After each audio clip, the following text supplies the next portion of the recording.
Hello? Hello! Call me Aiden, call me nothing but the name's something brief. How's everybody doing tonight on this Tuesday evening? Yeah! Ooh, man. I've done a few things, like, since the last stream. And there's also, like, a lot of things that I have on my mind that I want to talk about tonight, but, of course, I don't know where they are in my head, so it's gonna take a minute for me to find out, but yeah. Hope everybody's been doing well and had like a nice tasty meal before the stream started. Yeah. Ooh. But it's been a while, hasn't it? Since we've had just like a regular just chatting stream. So it feels like, I don't know, this has been long overdue for, what even was the last one? Like back in July? If not like earlier than that? I'm not sure. But yeah, Nai, Small, Dom, it's always good to see you guys. Thank you for making it for tonight's stream. Yeah. I always appreciate it. Yeah. But I guess to just kind of start off, I just had like some for dinner tonight. I just had some like fried chicken with some rice. It was tasty like always.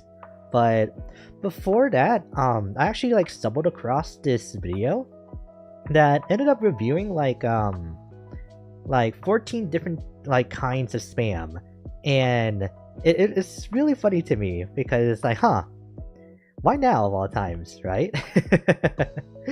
But yeah, I didn't get too far into the video because it was like a little bit before the stream started. But yeah, no, but even just like in the first few minutes, there's already like different kinds of spams that I never even knew existed. Like, did you guys know that they have like single slice packaging of spam, and that you can just like kind of slide out of the bag like a Go-Gurt? It's low-key kind of gross because that's meat, not yogurt. But yeah, no, it's just like a snack version of like the canned packaging. So yeah, it's really interesting. Rice is the best food ever. I would have to agree. Rice is very versatile. Though some would argue that when compared to bread is not as versatile. But I don't know. Rice will always have like a soft spot in my heart, you know? No bias whatsoever, of course. But yeah. Yeah. But other than that though, let me see. Yeah, just like nothing really else in terms of like the food front, I would say. Yeah.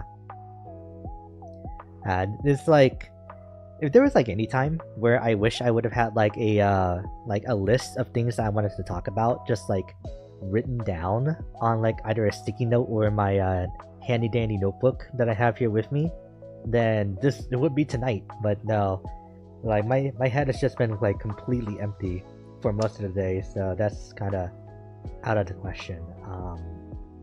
Oh yeah, I think I remember now, like one of the things I wanted to do.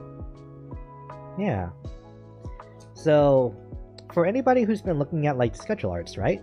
I'm very curious to know like what like your thoughts are on the character designs that I've been coming up with for at least these first two characters, because I am just like genuinely curious to see like what reactions are like, you know, and to see if I've done a good, a decent, or maybe a bad job at making these characters so far. Because right now it's just really about their hairstyles and their face more than anything, because like one of them is just doesn't even have a shirt on, and then the other is just like in normal like sportswear, so it's like there's nothing you can really say about them in terms of that. But yeah, so I am like very curious, at least when it comes to there, you know. Yeah, especially when it comes to like the guy's hairstyle, because oh man, that one, I've been struggling with him for like I think over 2 weeks now by this point, just trying to come up with something that I'm happy with that fit the image of him that I had in my head. And then it turns out it's kind of like a mixture between Sora and Cloud, Which is like, that's very interesting, but I think it ends up making a lot of sense too. Yeah. Biku, hello! Hope your evening's been going good so far. Yeah, thanks for joining tonight. Yeah, just talking about some art stuff right now. With like the schedule drawings that I've been doing for this past month. So yeah. Buff Zora. That's kind of how it comes across, right? But I feel like I don't know what I could do to end up changing it, because let me show you guys everything that, like, all the different versions that I like went through to even arrive at this version of him. What is this image? Oh, that's that, Aiden. Okay. Oh, it's morning for you? Oh yeah, that's right. You're like over on the other side of the world. Sorry. But yeah. Okay, this one will work. So, get this over here. Actually, if I want to do this, then I have to like save down all the different images, but I think I'll be able to pull that off. Okay, how big is that? That is very tidy. Here we go. But yeah, so yeah, I'll need to like move you up this way. There we go. So this is like the final version of the hairstyle that I end up like settling on. Just kind of like hold it up like to my chest, right? So this is the final version of the art, like hairstyle that I kind of settled on, and I like it a lot. It feels like that there's, well, before it felt like there was something missing in this hairstyle, but now that I'm looking at it here, it feels complete, I think. I'm not sure, maybe it's just like the angle for the face here. Live stream or like art stream. Yeah, it's just like we're just kind of rolling with whatever topics like come up, right? But yeah. Art stream, how to show mine? Maybe we can do like a dedicated art stream like in the future. Yeah.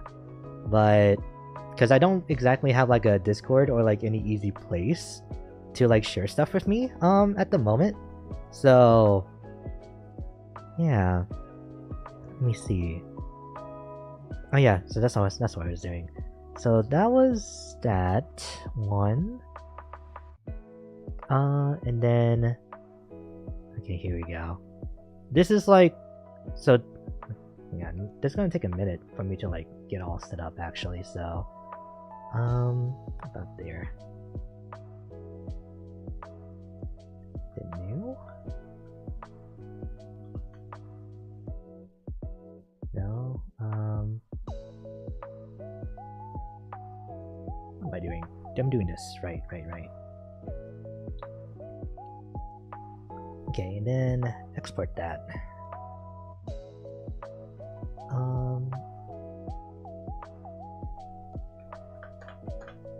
Okay, and then while I'm at it, let me go ahead and get the other one in here too.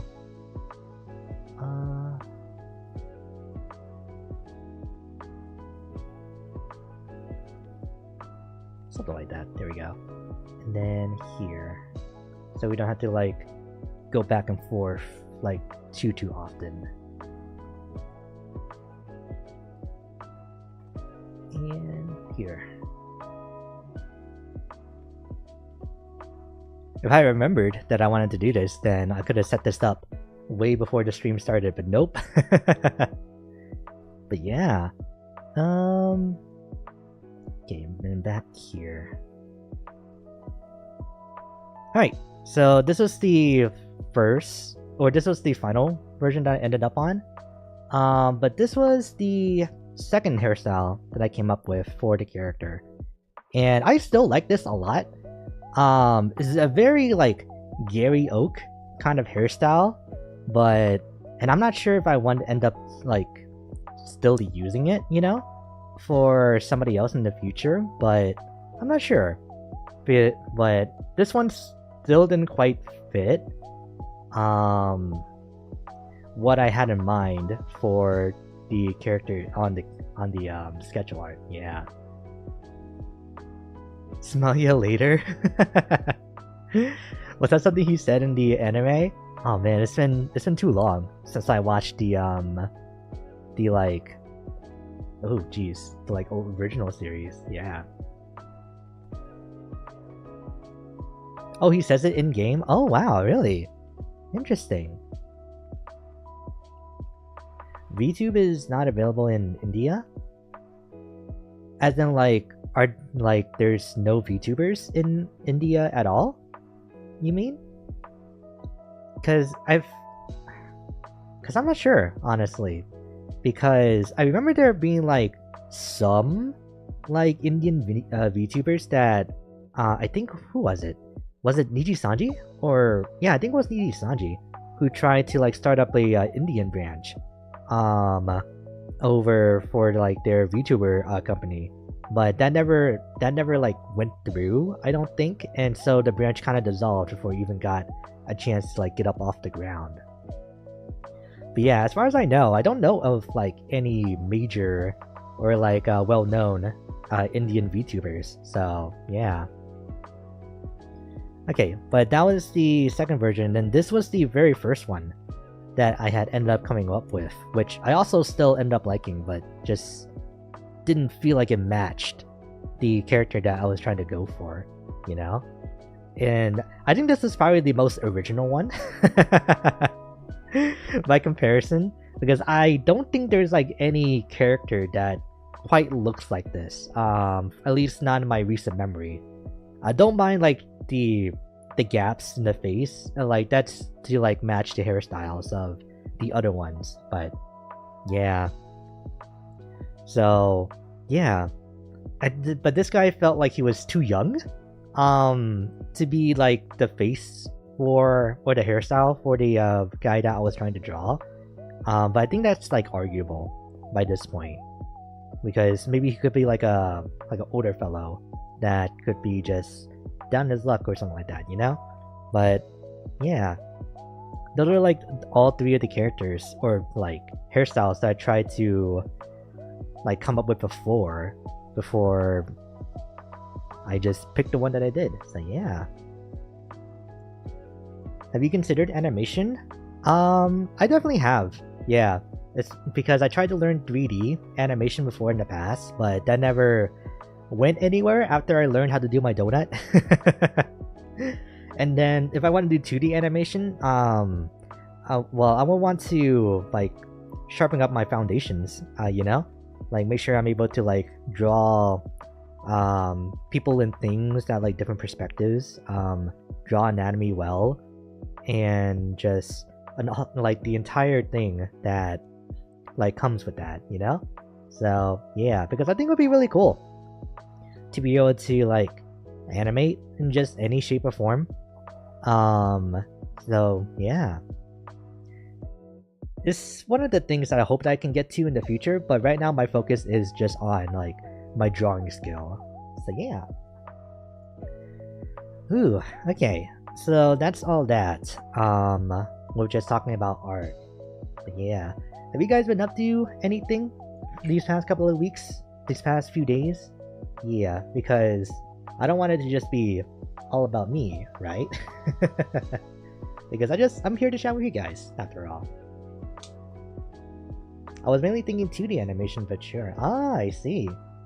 Yeah. But I don't know, because I feel like maybe I could do something, because the only thing that kind of sucks is that the version of like Clip Studio that I have only lets you do like 1 second of animation with it.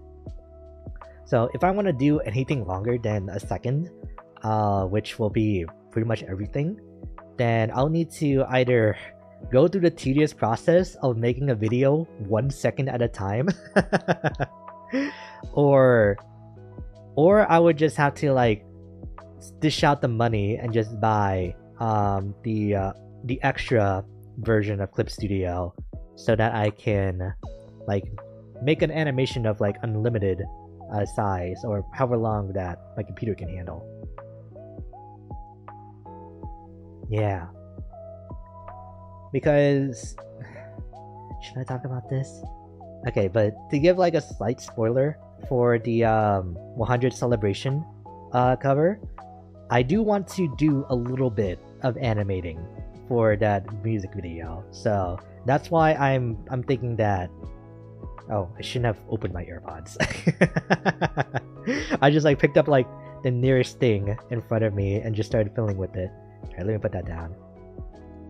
But yeah, but I want to do like a little bit of animation for the 100 subscribers celebration cover, because I don't know, I just want my first cover to be something that I can be proud of. And for that to happen, it means that I need to incorporate every idea that I have to making this being the cover that I want it to be. In which that's not exactly the greatest mentality that I should be like having. Especially for a first cover of all things, you know? Because I feel like the focus should be more about making sure that it sounds good, that it has a nice video to it, but nothing that will be crazy, right? And just making sure that people are even able to see it in the first place. So yeah, but I'm too stubborn. So I want to go ahead and try to do as much as I can. And I feel like my art is at the level where with the time and the polish, it'll at least come out looking pretty good once it's like fully rendered. But man, but just imagining the fact that I would have to like draw like all the frames in between, right? That's the hard part for trying to put it together. And then figuring out like what parts I would need to animate myself, and then what parts would have to be just like do editing or using an After Effects program, you know? Because I'm trying to learn that stuff too, to do it. Because I think After Effects would be good for the motion like graphics of the lyrics themselves, but I'm not sure how well they would be for like anything else inside of the video. So yeah. Hang on. Let me just close out with Clip Studio since I don't need that anymore. Yeah. Okay, there we go. Ooh. But that's the plan. And then because of that, I don't know when it'll all end up coming out, especially with me focusing on drawing the schedule arts like every week instead. So I gotta reshuffle some things around so I can have the priorities like straightened out for all of these projects again. So yeah.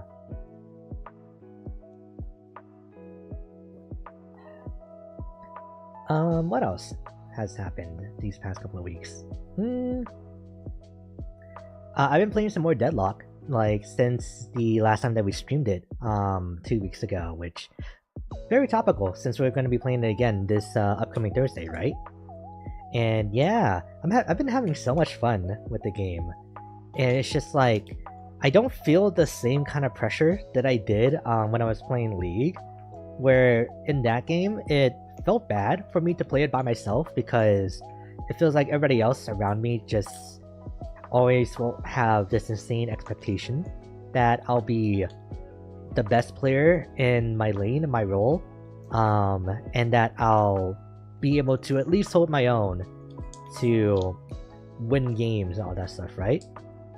But I feel like in Deadlock, that's not really as much of a problem because I feel like games are very chill, you know? And it doesn't ever give me the impression that I need to like sweat my butt off in order to not get yelled at by some toxic player, either on my team, more than likely, or by somebody who's just trying to goad me on the other team. So that's been really nice. Though that being said, I did have like a game where while it was clear that we were losing like pretty bad, all things considered, people started leaving. So eventually it just became a match of 3 versus 6 with me and two others, just kind of like doing our best to hold out. One other person on our team like suggested that we should just leave at this point since everybody else already did. And we probably should have listened to him. But honestly though, we were still like winning team fights like every so often. But eventually the other team just got stronger and we just couldn't hold our own anymore. So yeah. So that was a very very futile game. But yeah. I think that was the game where I was Pocket, I'm pretty sure, and I was leaning against Vendetta. And she was just like just running me over, like a paper was just flying in the wind. So yeah. So that was rough, but still learned like some valuable things with Pocket, and especially like playing against other people. So yeah. Let me see. I'm feeling a lot more comfortable with all of the heroes that I've been choosing now too. So with Lash, with Pocket, and with Shiv, I think his name is. Yeah, that's his name, right? So I'm feeling a lot more comfortable with them, and I would say that probably Shiv is my best character at the moment now. Just because of the fact that I feel like he benefits the most out of being the most agile, like hero, you know? Because I think that would be Pocket, but Shiv still benefits a ton from good movement, and that's with combining the slide dashes, with like the dash jumps too. But yeah, because I never realized this. I think the game probably taught you this mechanic, at the start with like their little videos, but I didn't know that when you slid, you get infinite ammo. So as soon as I noticed that, it was like, oh, so I should be sliding way more during fights, shouldn't I? So yeah, I never picked up on that until like probably the second game that I had the most recent time that I played. So yeah, I didn't even know that. Yeah, I'm not sure if it's like a passive with like heroes or not, but I noticed it with Pocket and with Shiv the most, that when you slid with them, it didn't use up any ammo, and I'm pretty sure it's not because of any items either. So yeah. Skylar, hello, and thank you so much for subscribing. You didn't have to, but that means a lot. Thank you. Yeah. Hope your evening / morning has been going good so far, though. Yeah. Thank you for having me, even though I'm autistic and don't deserve it. No. Don't be like that. As long as you, like, you know, you're a fun person to talk to and you're not bothering anybody in chat, then you're good. Yeah. Because I'm not gonna lie, after some discussions with some friends of mine these past couple of days, especially after the most recent birthday party that I attended yesterday, I think I might have a touch of autism myself too. So I just need to go and see what kind it is, right? Because more than likely, if I do have it, it would end up being high functioning like autism, but I'm not sure. But it would definitely make a lot of things make a lot of sense for me, especially with like some of the things that I do and how like burnt out I get when it comes to working jobs that I don't like. So yeah, it's just like an example, you know? But yeah. Please forgive my negativity, I can't help it. All my life I felt less than human due to my autism. That really sucks to hear though. Yeah. I want to say that the perception around people with different like mental disabilities have kind of been shifted a little bit. And after all, it's like all like a spectrum, right? So yeah. But definitely like a couple years ago, it was like way different compared to like how people treat everybody else now. I was diagnosed when I was a little girl 4. Oh, I see. I feel like I don't know. Yeah, because I want to say that at least it was a good thing that you found out while you were young that you had autism in the first place. But yeah, I don't know. Yeah. Alright, what was I saying before? I think I was just talking about Deadlock, right? Yeah. Yeah, okay. I think that was like pretty much it. Yeah, but Skylar, just take as much time as you need. If don't ever feel pressured to like type anything in chat. Especially if you feel like you're unsure about if what you're gonna say would be alright or anything like that. So yeah, because it's fine if you lurk or if you send messages regularly, as long as you're having fun watching the stream. So that's the main important part for me. So yeah, I'm so glad I met you. This is the beginning of a beautiful friendship. Ah, I see. Yeah, well, I can't promise to be your friend because I am just a streamer after all, but at least maybe this place could be somewhere that you could just have a little time to yourself, you know? So, yeah. Yeah, but other than that, let me see.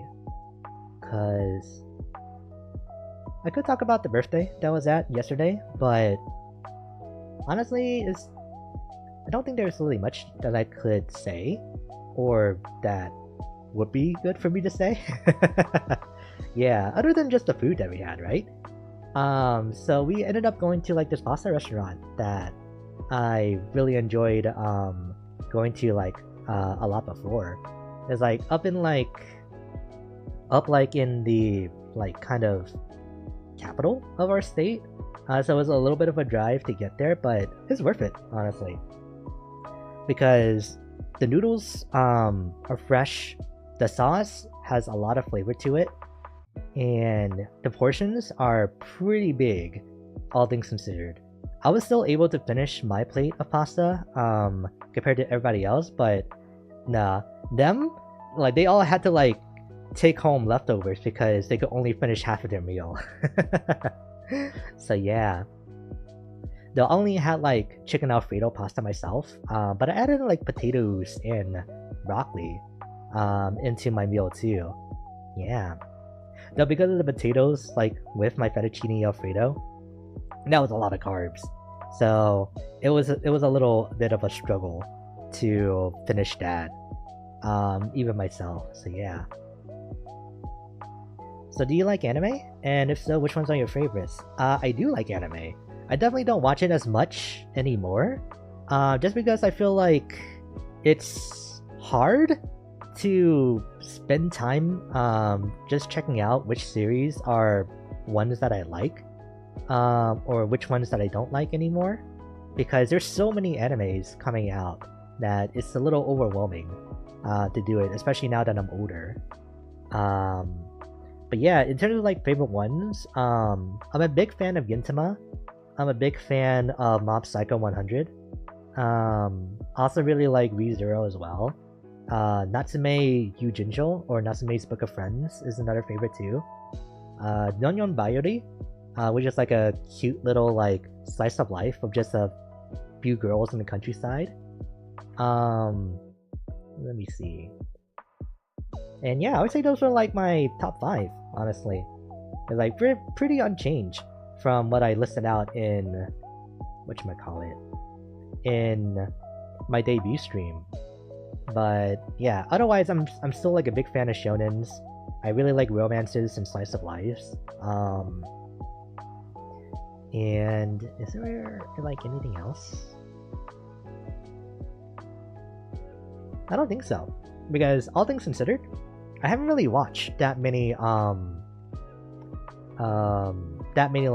mech animes. I can't even remember the ones that I have watched. I watched like a couple of Magical Girl animes, like surprisingly, I feel like. And not even just like Sailor Moon, because actually Sailor Moon is one of the ones that I didn't watch. Or Card Capture Sakura. I watched things like Shugokara, Madoka Magica, but I think that one is also like kind of a more mainstream magical girl anime now by this point. And I think that's about it. Yeah, so actually not as much as I thought, but I feel like there's one more in there that I'm misremembering or don't at all. Mine are Hello Kitty, Hamtaro, Kirby, Sailor Moon. Speaking of Sailor Moon, Magical Doremi, Powerpuff Girls Z, Sonic X. Oh yeah, I watched a lot of Sonic X when I was younger too. I don't think I ever finished it because, it's because the rebroadcasts of like cartoons like that, really are really hard to follow as a kid, because one minute you could be watching like an episode from season 1, and then the next minute you could be watching an episode from like season 5, and like all of a sudden Sonic like running from the government in his like new world versus Sonic and Shadow fighting off like a space invasion in space. And it was like, what? Sonic X, like, really, it developed in a weird way. I think I probably need to actually go back and watch that again to see how it went from point A to point Z by this point. But Dragon Ball, Yu-Gi-Oh, Pokemon, Digimon. All good choices. Doraemon, My Hero Academia, Death Note, Attack on Titan. I see. Yeah, so looks like just a little bit of everything too. Yeah. Nice. Yeah, because out of all of those, let me see. I watched Dragon Ball OG, but also Dragon Ball Z too. My Hero Academia, I started reading the manga after, season 6 finished airing? But I was in the middle of, like, the final, like, battle, of, like, the series. So I need to pick that up again, especially with the anime starting to continue. And I only watched, like, the first season of Attack on Titan. So I also need to catch up with that, too. Hello Kitty counts, right? It depends on what you count as anime, right? Because in Japan, anything that's like animated is considered anime, but over like in the West, people really only consider things anime if it has like the like kind of more realistic aesthetic to it, right? And even then, that's kind of debatable because by this point, I don't know. What people consider to be anime is just kind of all up in the air, and it's like varies so much. I hate the current limited time mode in Apex. Oh really? That's called knockout? What? Or that's called knockout, right? And that's the one where like you just keep fighting for kill points until like the ring timer like finishes counting down. It is? Okay. Really, you don't like it? I felt like it was going to be like a very chaotic mode, but I wasn't sure if it was a mode that we had before. But it sounds like that is completely new, just for that like kill point like system to it. Oh, I'm too bad for it. Oh, I see. Well, maybe what you need is like a good squad to like go into the trenches with, right? Wink, wink. But yeah. God, I made like no progress when it came to like the first split season pass. So I am a little sad that I never got the like the Loba skin for that battle pass, but it's just like, yeah, I'll live.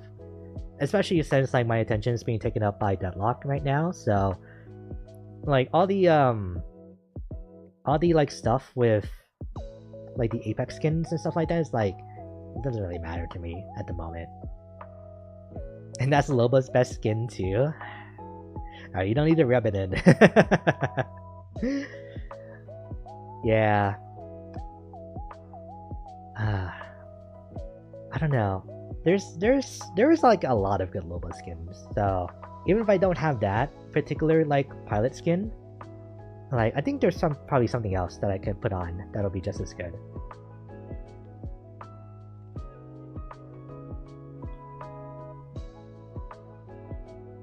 But yeah.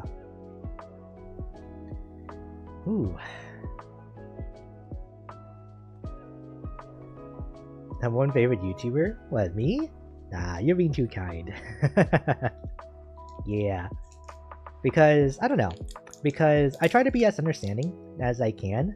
While also being sure not to, like, overdo it, you know? Oh, I'm pretty sure they're asking you your favorite. Oh, my favorite. My favorite YouTuber. Yeah. Favorite YouTuber? Honestly, I think out of like everybody, because I only ever like whatchamacallit, ever think about YouTubers who are still uploading now, right? But if I like expand like my range of like YouTubers to people that I've watched before who may not upload as much or has retired, then I would think I would have to say Ryan Higa would be my #1 favorite YouTuber like ever. So yeah, because he was like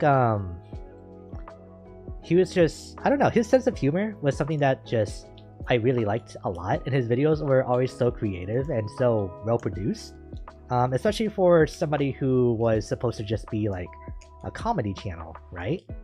But there were also like some moments where like he just uses that comedy to just talk about some other things or just do other stuff too. But yeah, but he was like, I think he stopped uploading like back in what, 2019, or was that in 2020 that he officially whatchamacallit 20, yeah, I think it was probably 2020 that like he officially stopped, at least with his old channel, because that was when his like production crew kind of disbanded since it was not safe for them to like make videos together during that time. So yeah, I have a lot of favorite YouTubers, including you now. But my #1 is Levi Eclair. I see. What kind of videos do they make, if that's the case? Yeah, because I don't know, I feel like I would be up for checking them out, or at least like see what their channel looks like.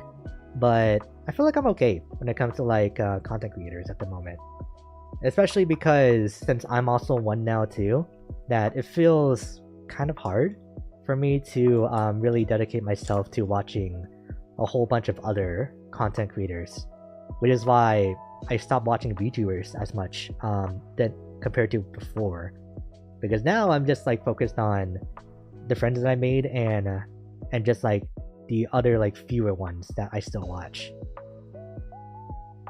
Dre, hello! Hope your night's been going well. Yeah, it's good to see you. What music do you like? I like a lot of music, right? So it's really hard for me to like pin it down to like a specific genre.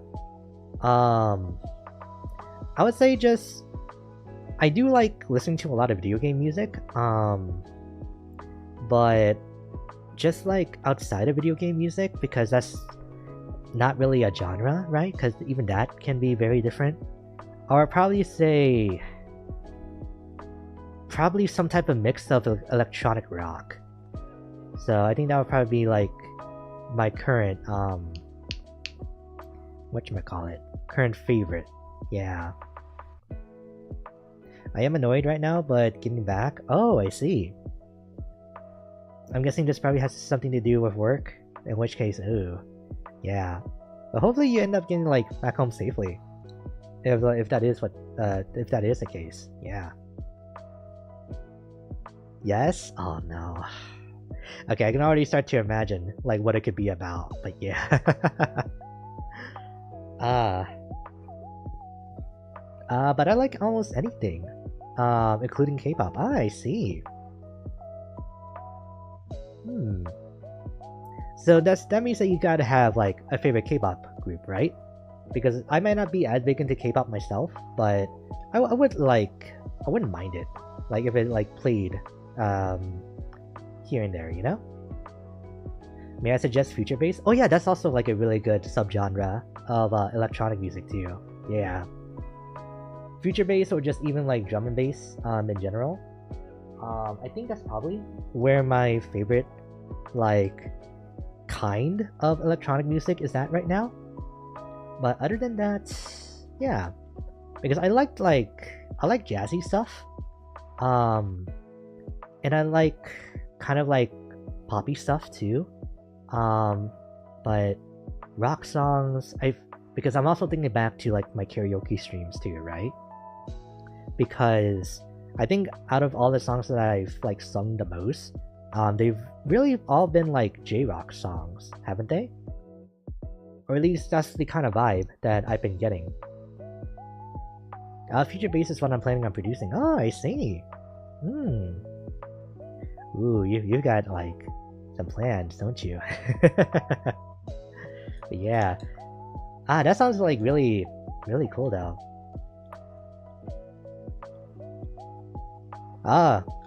Kim Namjoon? Am I saying it right? Oh wait. Oh no, it's like all different people. Oh, BTS. There it is at the end.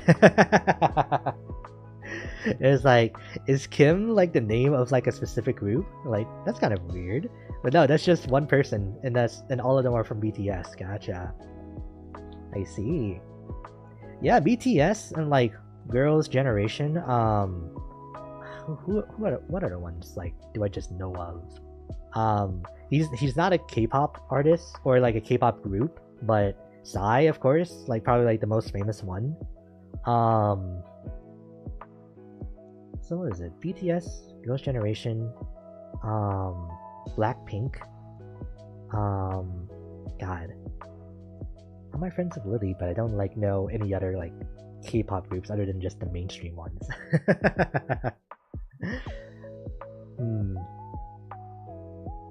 I think that's really about it for like who I know, which I feel like that's kind of sad, all things considered. Where for how much bigger like K-pop has really gotten in like the past decade, you know? But yeah.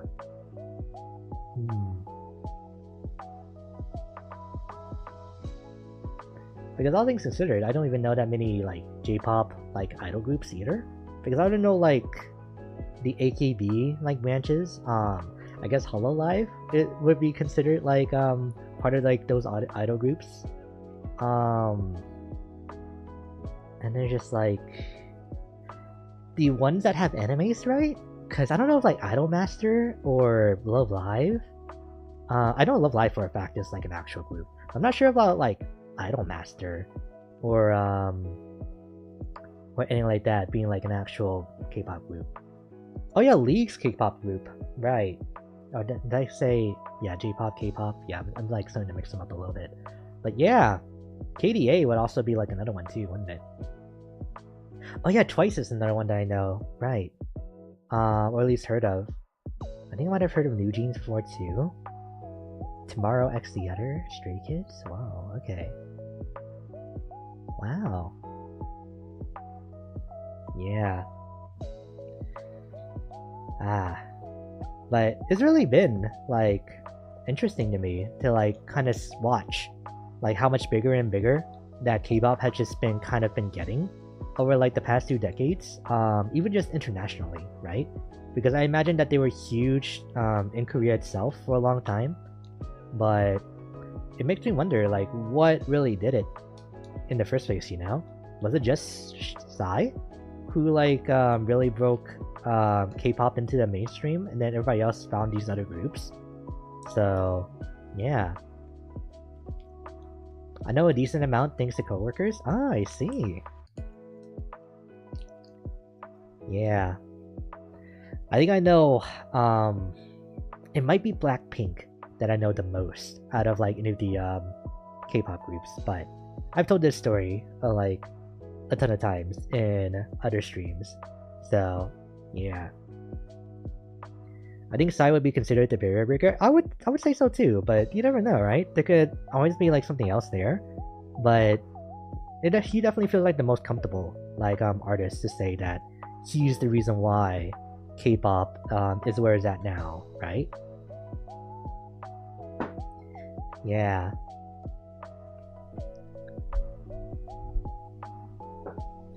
Ooh. But yeah. I don't think Psy really counts. Just because he's like an individual artist and not really like a K-pop group. I can kind of see it. And like, I imagine that the music that he makes is different from like the kind of like, the kind of styles that everybody else in these groups makes themselves. Technically, it was BTS who really brought K-pop to the forefront. Okay. So it was because of them. I see. Yeah, because I think the like early 2010s was like the last time that boy bands, like, right? Like really started to, or boy bands in general were like in the spotlight. Because between Nickelback, NSYNC, who we count Big Time Rush? And like a couple of other like groups too, like at least over here in the West, they started to like decline a little bit by the early 2010s, and so that left like that little like spot for BTS to like come in and fill in the void. But yeah, Nickelback is not a boy band. Oh, sorry. My bad. Wait, so is Nickelback just like a normal band in that case? So it's just like the one singer and everybody else is their is just instrumentalists? They're a men band. Ah, I see.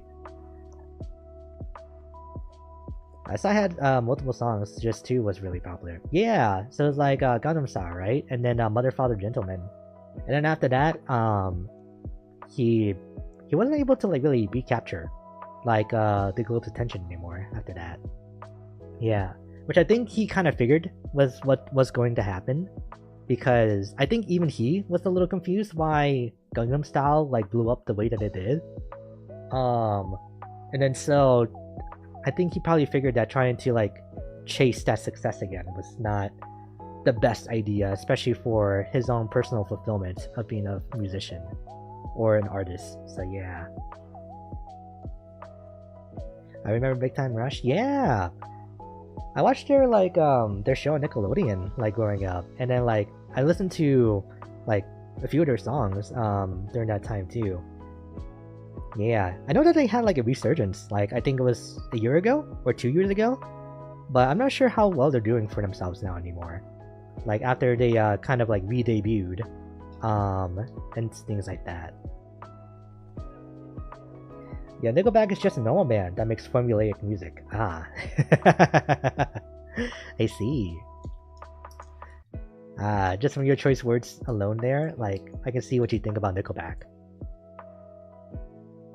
Worldwide by Big Time Rush is a certified hood classic. That's really funny that you say that. But no, yeah, Worldwide is like very easily their like most well-known song. Other than of course Big Time Rush itself.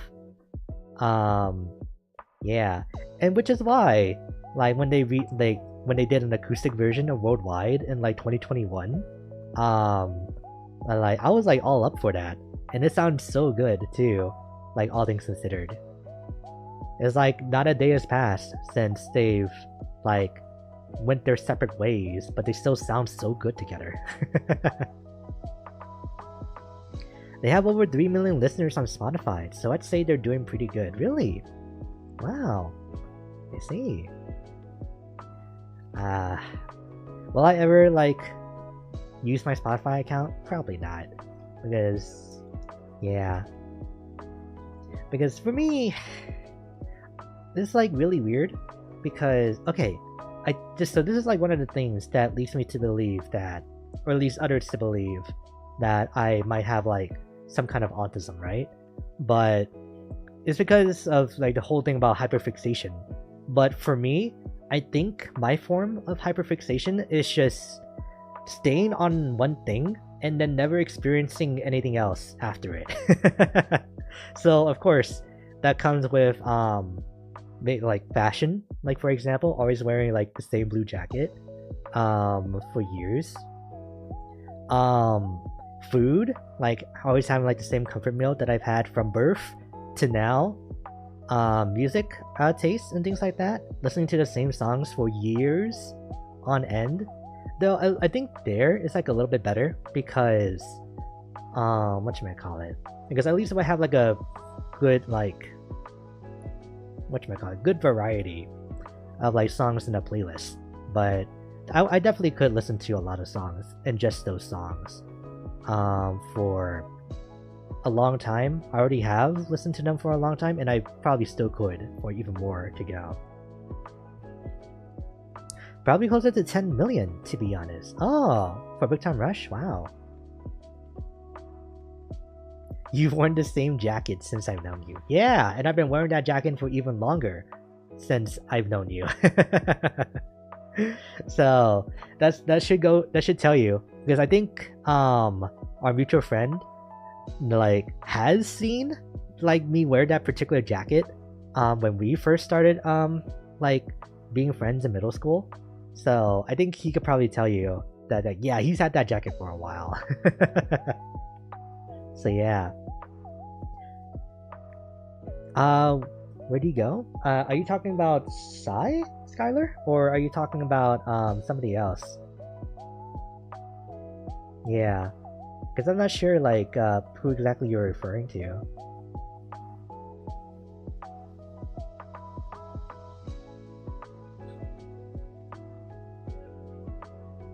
Where'd you go? Oh. Me? Like, what do you mean by that? Like, ooh. Wait, did I say something about...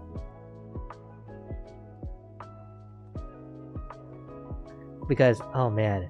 Because I know I've been saying a lot for like these past couple of minutes, so I legitimately don't remember, like, what I said, yeah. But I'm so happy I met you, and I look forward to seeing more from you. Yeah, no problem, Skylar. Yeah, hopefully things start looking up for you in the future, like in your life, you know. And yeah,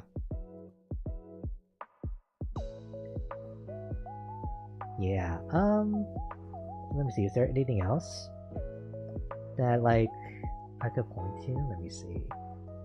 I think that's really about it. Yeah.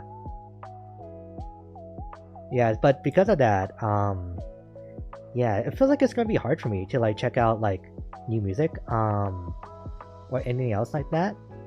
So, new music is like the hardest thing for me to check out.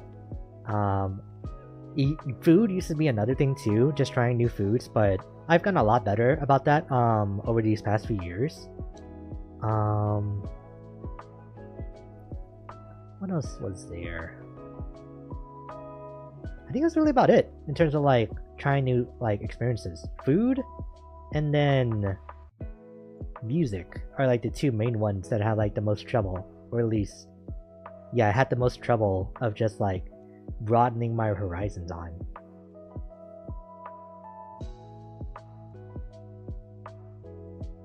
Is it pain trying to show you new music because I can never tell if you like it or not? Really? Is it just because I always have like the same reactions, like, huh, that was nice? Is it because of that? Because I get the feeling that when it comes to just like showing me things in general, I just always have like the same like muted reaction. Yes? I apologize? I don't know. You don't bob your head to a song that you like at all. I think what's probably happening, because I'm just like trying to process like what my thoughts are like in that moment. I think what's probably happening is that I'm trying to like focus on listening to like the different aspects of the song. So I'm paying attention to like the lyrics, right? Because I generally need to focus really hard to even understand what people are saying in songs. So I have to focus on that. Focus on the different instruments, like what exactly they're playing and how it all like meshes together with the voices and each other. figuring out like rhythms, and then also paying attention to the way that the artists are singing like the songs in the first place. So I think that's probably what's happening. Like I get really over analytical when I'm listening to like new songs that other people are showing me, or even just like recommend to me, I should say. So that's why it seems like I just sit there, you know. What kind of foods do you like? Anything with rice for starters. So anything with rice. I like pizza, pastas, burgers, steaks. So pretty much like any kind of meats. Like any kind of meats alongside a carb. I've been noticing. So it could be like a rice-based carb or a grain-based carb. But yeah, as long as you give me like some type of meat with like some type of grain, then I'll be happy. Yeah, applesauce is like up there too. I don't really eat as much fruit as I should. I should fix that. Veggies are pretty good too. Potatoes like unrivaled. But yeah.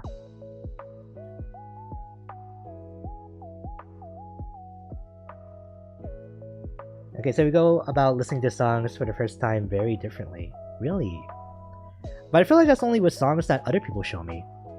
And not just with songs that I personally like end up listening to on my own eventually. But yeah. Here we go. When you get a minute, check out my community tab, okay? Excuse me. Let me try to... Let me see.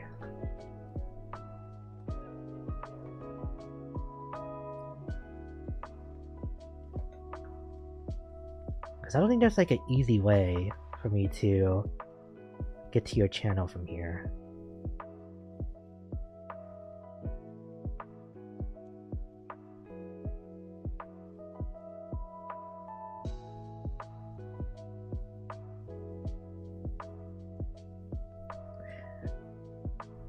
Skylar, you're way too kind.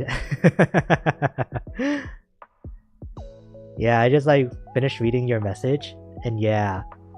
Thank you so much. Yeah. And I just want to mirror those words back to you too. Yeah, don't ever stop trying, because I feel like you'll find a group of people who will love you for the way that you are. And then so, yeah. Sorry, I'm a little awkward when it comes to like things like this myself, so I still need to find probably like the right words to say, but yeah, no. Thank you so much, and I really do wish that things will just be better for you like from here on out, you know? But that's also like kind of like one of the few good things about the internet though, right? Is that it'll let you be able to connect to people from all over without having to worry about who's there in your direct vicinity. Did you see it? Yes, I did. I just left a like on it myself. The little post that you wrote for me on your channel page. Yeah.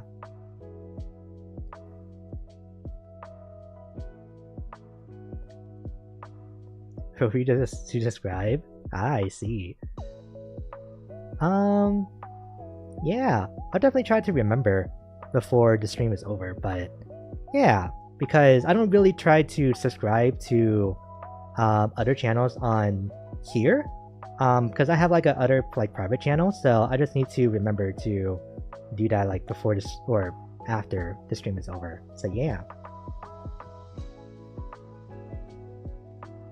Yeah, but oh yeah, I was saying about like listening to songs for the first time, but yeah, I feel like that's only that way when it comes to songs that other people recommend to me. But for me personally, like if I just come across a song that whatchamacallit, when it comes to like songs that I just kind of like am just listening to on my own for the first time, then I'm a little bit more relaxed to it. because the main thing that does it for me is that a song has to kind of like click with me in terms of how it feels, you know? So that includes like a lot of songs that might end up being slower, or songs that might end up being kind of like energetic. But yeah. Are you subscribed to me? On my other account I am, but not on this one. Yeah. Ugh, you gotta get organic subs, man. Like, you can't have me twice on there. Even though I say that, but I definitely am subscribed to some other mutuals twice with my 2 accounts, so... But that's neither here or there. But yeah.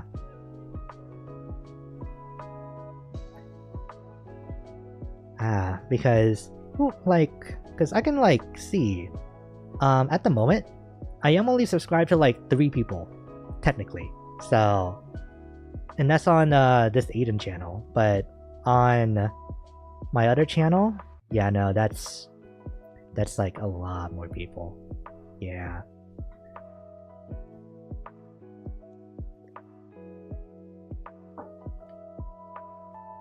Yeah, but there we go.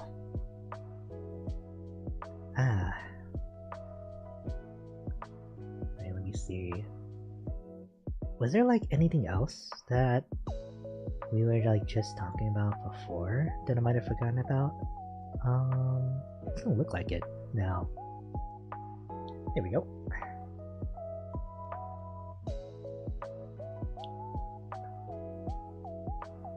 Yeah.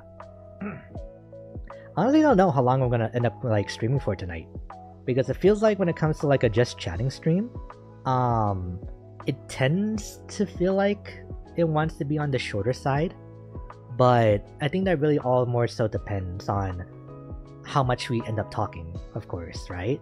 So yeah, but definitely I'm gonna try for at least 2 hours, and then we'll see how long we can extend it from there. Because I think what's gonna happen is that I'm gonna try to end stream, and then a topic comes up, and it's like, ooh, I want to talk about that before I go, and then that just like keeps repeating over and over and over again. But yeah, you probably saw already, but I am now gold in Street Fighter 6. I did, yeah, nice. Because I had the last time I played Street Fighter 6, and that was like the month that it launched. Like I left off in like bronze, so you're definitely in a way better position than I am.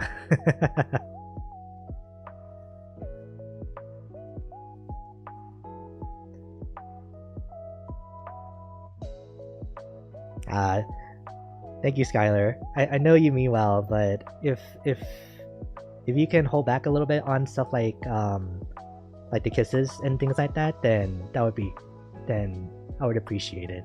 Like that's kind of where I draw the line with chatters and viewers. But yeah, like no like hard feelings about it, but just to let you know for the future. So yeah, I just had someone knock on our window to ask if we were closed. Oh wait, you're still at your job? Oh. Yeah, because you guys closed like an hour like earlier now, right? Like compared to even just like last year. Yeah, so I feel like some people don't even know, but like, come on, right? Yeah. Oh, and you got gold with M. Bison of all characters. I see. M. Bison, huh? Do you even like playing as Bison, or is he kind of like a stand-in for Balrog before he gets added in potentially as like a character for Street Fighter 6? Because Balrog was your main, right? But I know that excuse me, hang on. Oh, okay, there we go. But I know that M. Bison is probably the closest to Balrog until he gets added. Yeah, he is a stand-in? Ah, okay, there we go.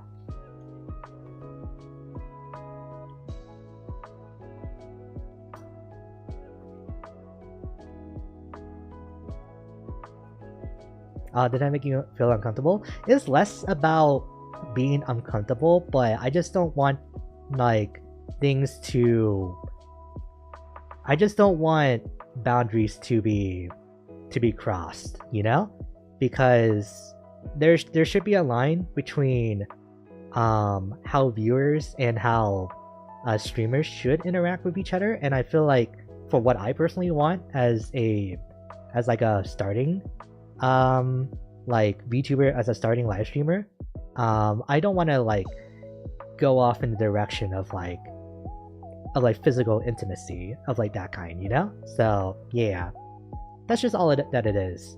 So you don't need to feel bad because everybody is different in that regard. I do like Ed, but he doesn't hit as hard as Balrog for me. Yeah, because Ed does like seem a bit trickier in Street Fighter 6 compared to maybe how he was in 5. I actually don't know what Ed was like in 5, but I know that Ed has like some really funky stuff from just a little that I've seen of Street Fighter 6. Yeah. But the main thing is that I'm just not sure, or rather not sure, I just haven't really kept up with like a lot of the stuff that's been added to Street Fighter 6 ever since Rashid was added to the game. So that was a long time ago. But yeah.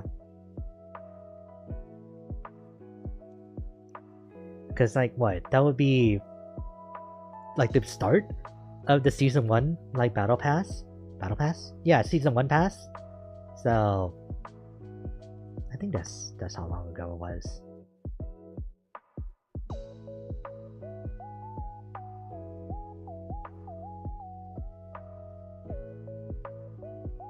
I get it now? Okay, as long as we're like on the same page when it comes to like that stuff. Yeah. But let me see. Yeah. Because I'm not gonna lie though. With like all the stuff that Sejam has been like organizing with like all the Sejam Slam stuffs, between both Tekken and now Street Fighter 6, it has been kind of been making me feel like I want to like pick up a fighting game again. And then like with the most recent like Dragon Ball FighterZ patch that just released a couple days ago too, that doesn't really help the feeling either. But I don't know, because I think I'm satisfied with like where I am when it comes to like fighting games, because like just like matchmaking to fight people online is like, it's alright, and but then just like playing for points is not really something that I am particularly like invested in. And then playing with friends is not as much compared to before, because we've all gotten busier, right? So yeah. But she was the first DLC character? Ah, I see. Oh. Oh, he was just the first DLC character. Okay. Yeah, because I remember Aki coming out, I think like right after Rashid. And I remember Makuma coming out, because those characters just made splashes. But yeah. I'm just waiting for Fatal Fury. Ah, I see. So that's the City of Wolves like fighting game that's coming out, right? Or is that a completely separate one from what Garo was supposed to be? Wait, are those even the same thing? Are Garo, City of the Wolves, and Fatal Fury like different games? Or are they all just like the same name or like different names for the same game? Oh, Fatal Fury City of the Wolves is the game's name. Oh, okay. And Garo, the same series. Ah, okay, gotcha. I'm down whenever, really. You just gotta let me know. Yeah. But you know that now is probably not like a good time anymore, right? We have like the grindy games that we've been picking up. And then like for me personally too, getting back into other games in my own time. Because I've been starting up my playthrough of Yakuza 5 again. I think I talked about this in the Fallout stream, like in the start. But I finally picked up the game again after not playing it since 2021. And I've just been having a blast, just like seeing the rest of the story. So yeah. Garo Mark of the Wolves is a Fatal Fury game. Oh, I see. Hmm. Who are your like favorite characters from like the Fatal Fury series? Because I don't think it's just like Terry or like just Mai, right? Because I get the feeling it might end up being like other characters from the roster instead. Oh, you told me about the bad luck text that you got when you played on Friday the 13th. Oh yeah. Okay, so that was with you guys that I told the story. Yeah. Yeah, so okay, so the extension to that. I haven't played Yakuza 5 since 2021, but the first time that I did load it up was this past Friday the 13th.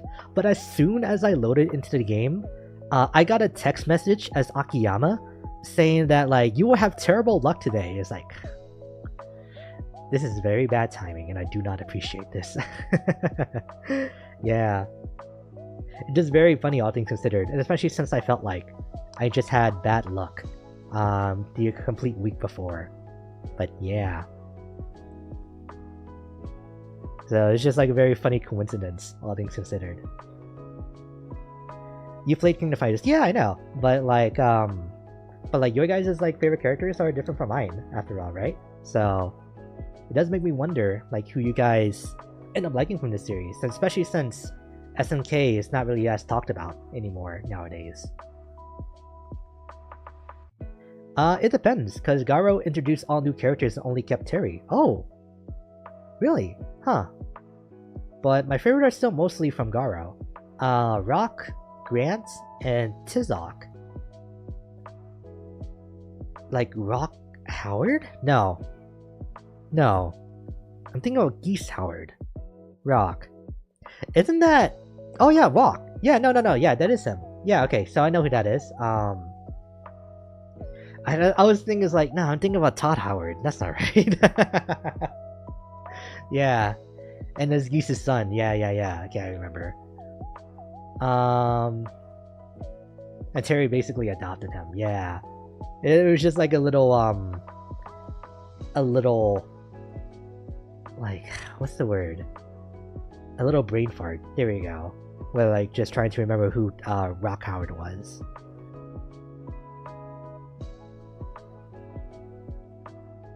To be fair, your main team member was Terry. It's like I kind of switched out, right? Because I always had like Team Attack. So like I think did I use Alice? I don't think I used Alice. I used Athena. That was for sure. Terry, and then Kyo. I think was like my last character, right? No. Oh, I remember what it was. I had like different acronyms depending on the team that I use. Let me look up the 14 roster so I can like really remember.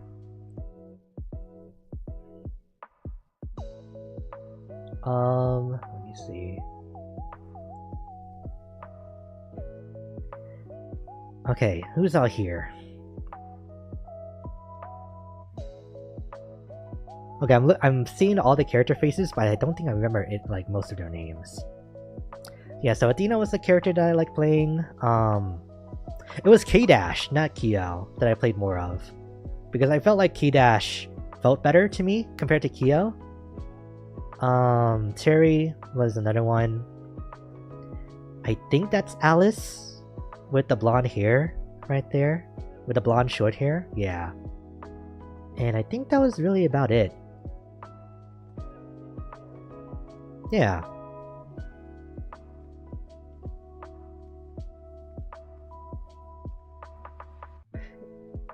Tizok is King of Dinosaurs and King of KOF. Oh yeah, I think I remember that. Except Tizok is way cooler. It's swapped between Kyo and Iori. For me personally, I don't ever remember picking Iori. K-Dash is sick. Him and Iori are my favorite KOF characters. Ah, I see. Yeah, I just like K-Dash like way better than Kyo, honestly. And Iori is Iori, so he's cool. Like no matter what. I know you traumatized our mutual with Athena, and I traumatized him with Ralph. Especially when I told him that he has an unblockable super. Yeah, but alright. For a guy who didn't play fighting games and who mashed, all things considered, he still had like a really good grasp of like turn orders, like frame data, you could say, or just like plus and minus states, and just like, and he was a little tricky at that too. So it was kind of like testing our like fighting game knowledge, but on speed, you know. So it was very interesting whenever we ended up playing with him, for sure. So like the good and the bad of like the auto combo like systems in these fighting games.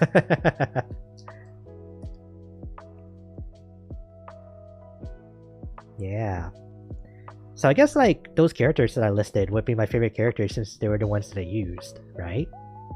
Oh, one of them is an idol after all too, so I guess that kind of checks out for where I am now, right? Man. You played Iori when you were trying to figure out another character. Did I? That doesn't feel right. Yeah, that still doesn't feel right to me. Huh.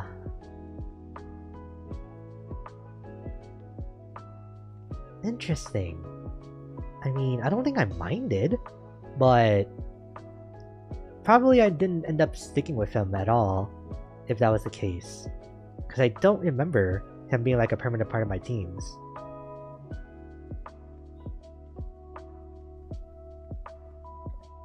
Just like how black people have a natural ability to play Tekken, Hispanics have a natural ability to play SNK games.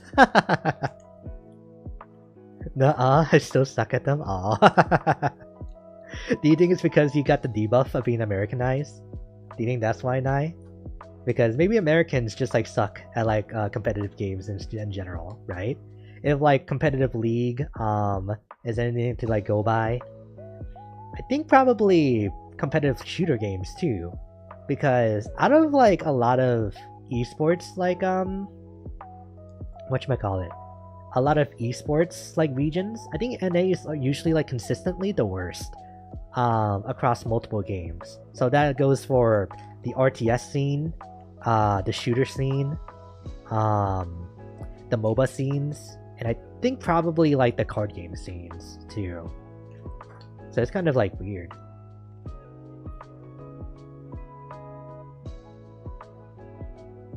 You obviously can't see it, but I'm happy crying right now. You're absolutely angel, and thank you for gracing me your presence and uplifting me. Ah, yeah, no. Don't worry about it, Scholar. Yeah. Like I said before, it's just... I just want this to be a space for everybody to just be able to have fun, just watching streams, you know? Because... Yeah. Because especially after... Because I feel like you can kind of go back to 2020 a lot. Since like these past couple of years, but I think 2020 like really showed just how much people need like entertainment in their lives, or even just like a sense of community, you know, from all the people who are getting like severe separation depression, or I think there's probably like a way better like term for it. But yeah, people are very social like beings by nature. So having a place where you feel like that you could belong or just feel safe, most importantly, is so important to everybody. So yeah. The best that I can do is offer my own like take of what that space could look like. And if people like it, then great. Then they'll stick around and hopefully exchange a few words with me, or if not, then just enjoy their time here. But if not, then that's fine.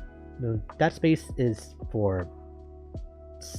like out there somewhere way like else. So yeah. No, I don't just slow reaction time with like fighting games. You're getting old in your age, Nai. That's what's happening. You just gotta admit it. But you would think, right, that with playing shooters and the like, that it would increase your reaction times, but I don't know. I think after like a certain age, you're not really able to train stuff like that anymore. The only caveat for Hispanics is that you have to speak some Spanish? Oh. Interesting. NA has Call of Duty and NRS games. Oh, really?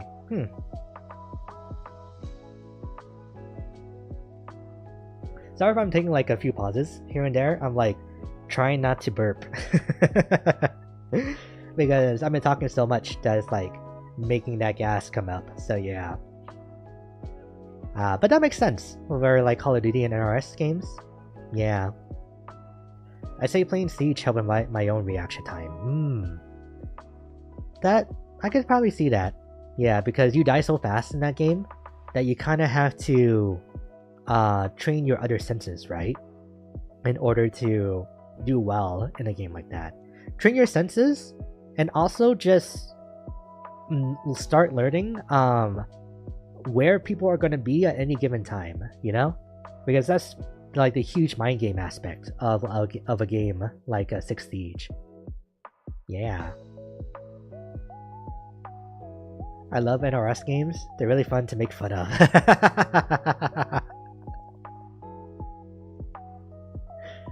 You got me in the first half, not gonna lie.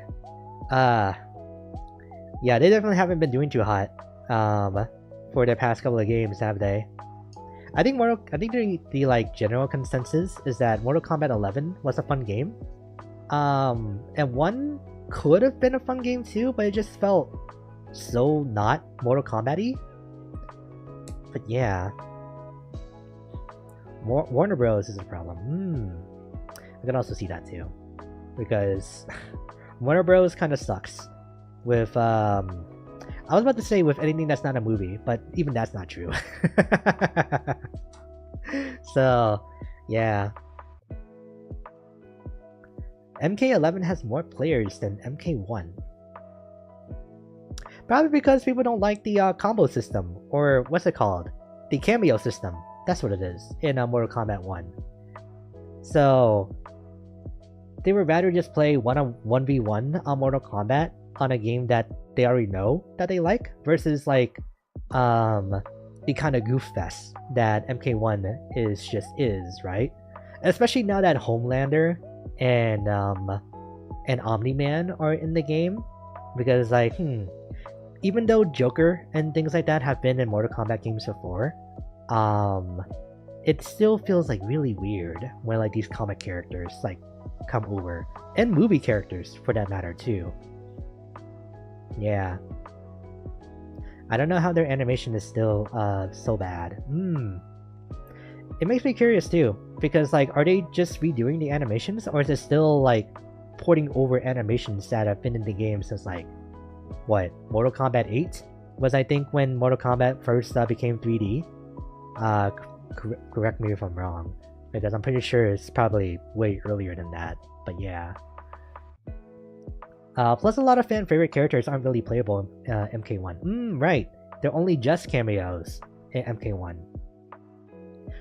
Mortal Kombat 4 was 3D? Oh my god. Yeah, 4 was when it first became 3D. I was like a whopping 4 games off. Wow.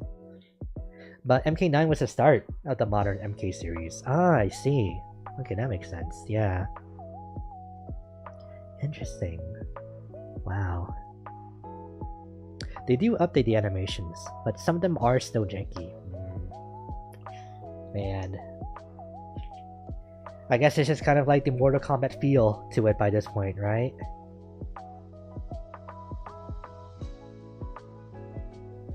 They are much better now though. Oh, okay, so there's that at least. But probably not on the level of something like a Street Fighter by this point, right? Because god, the secondary animations that are in like the moves for Street Fighter 6 are kind of mind-boggling. And by extension, Tekken 8 too, I believe. Like, those animations are also like pretty crisp. It's because they're primarily mocapped. For Mortal Kombat or for Street Fighter 6? Or because I'm pretty sure that they're mocapped for both, right? This time around? Which is why part of the reason why Street Fighter 6 was able to have like such high fidelity animation in the first place. They don't have distinct keyframes for attacks like Street Fighter and Tekken. Oh, that's where it is. Gotcha. So it's all just like the raw motion capture data, but with like no like set keyframes to the attacks, huh?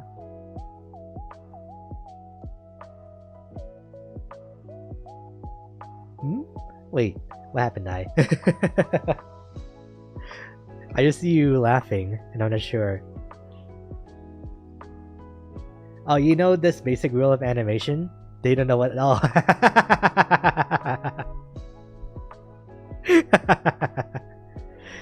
Oh yeah. So like, there's like no like key poses, right? And it's like, oh, no wonder the animation's off.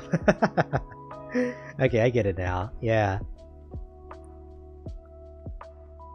You see me play MK1 and get mixed up severely because I couldn't tell what move was coming out.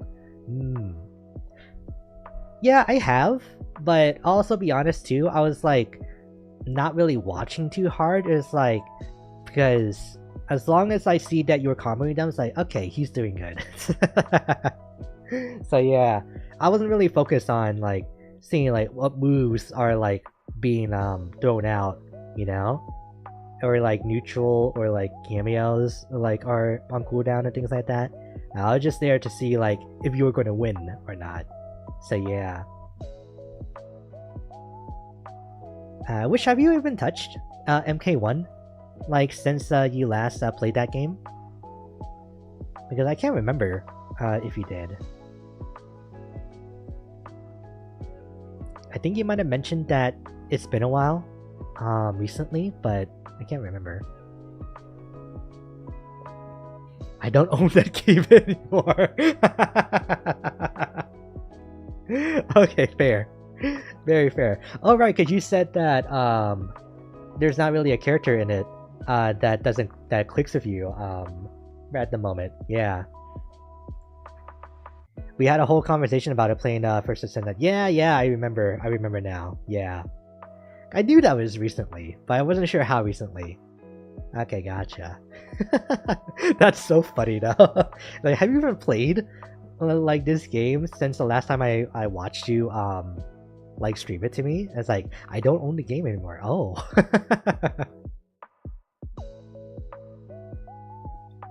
Well, that answers my question, right?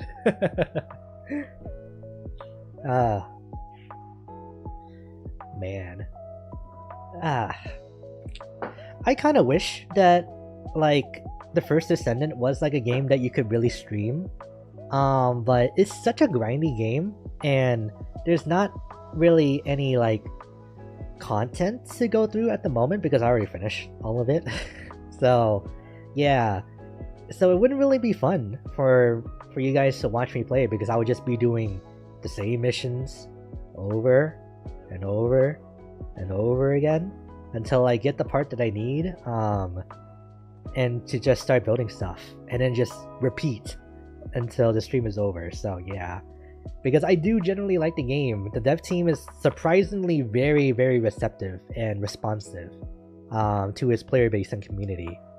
Though of course it's a Nexon game, so it feels like there's a lot of shenanigans going on with the drop rates in general, which all of us who have been playing it have been starting to feel that now. So yeah, but I want to try to stick it out. But at the moment, this is definitely like a lull in me playing that game, just because there's not anything that I really, really want at this moment. So yeah. It's not that I don't have a character, it's more so that I just got bored of it. Oh, okay. It'd be good for a just chatting type of stream? Maybe, yeah. And even then though, because like, I feel like at a certain point... Excuse me. But even then though, I think there would be like a certain point where I would just stop playing the game and just like start chatting instead. So yeah. That damn Sharon piece? Yeah. For me, it was like all the like ultimate bunny pieces that like I was struggling to get. I got only one of them like relatively easily, which is why I even started grinding for her in the first place. But everything else, man, it was rough. 20%, 25%, 32%, 10%. They don't start feeling real like the more that you try to like get any like specific part. Yeah.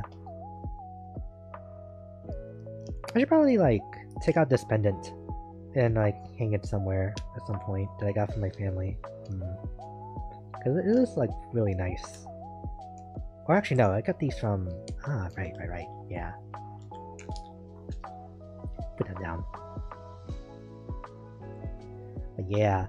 But otherwise, because I haven't been playing First Descendant much recently, that's why I've been able to touch Deadlock a little bit more. Getting back into my own like playthrough like off stream of Stardew Valley, starting up Yakuza 5 again. And yeah, I think that's really about it. I need to like actually finish Knights of the Old Republic because after I like romanced Bastille, I think her name is, I just kind of stopped playing because like, all right, I finished the game. I finished the romance plotline, so I am done. Save the galaxy? Nah, I got the girl. But yeah, but I should do that because I am like invested in the story. What else was there? I think that's really about it in terms of like other games. Oh yeah, and I've been playing Meadow Dogs recently too. Like finally getting into back into that game because when I first played Meadow Dogs, my controller didn't work. And I couldn't figure out why, so I just kind of left it alone. Because I was not gonna play this game on keyboard and mouse. I'm sorry. But yeah, now that I figured out how to get the controller to work, I've just been playing Meadow Dogs recently too. So yeah. That reminds me, I've been meaning to get back into Mass Effect for a minute. Ooh, that's also like another like big RPG series. That I need to like get back into as well, because I was like partway through 2. I don't remember how far in. I think I almost had like recruited every single party member, including like old ones that returned from the first game, right? But yeah, I don't remember otherwise. Dream Destination. Let me see which game that one is. Oh, okay. Oh wait, no, you're not. That's not a game. That's just, you're just asking me what Dream Destination is. I don't really have like a dream destination, honestly, because I'm not really the type of person to want to go out and travel. So, which is kind of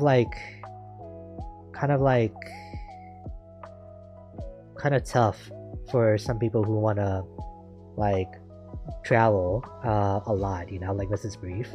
But yeah.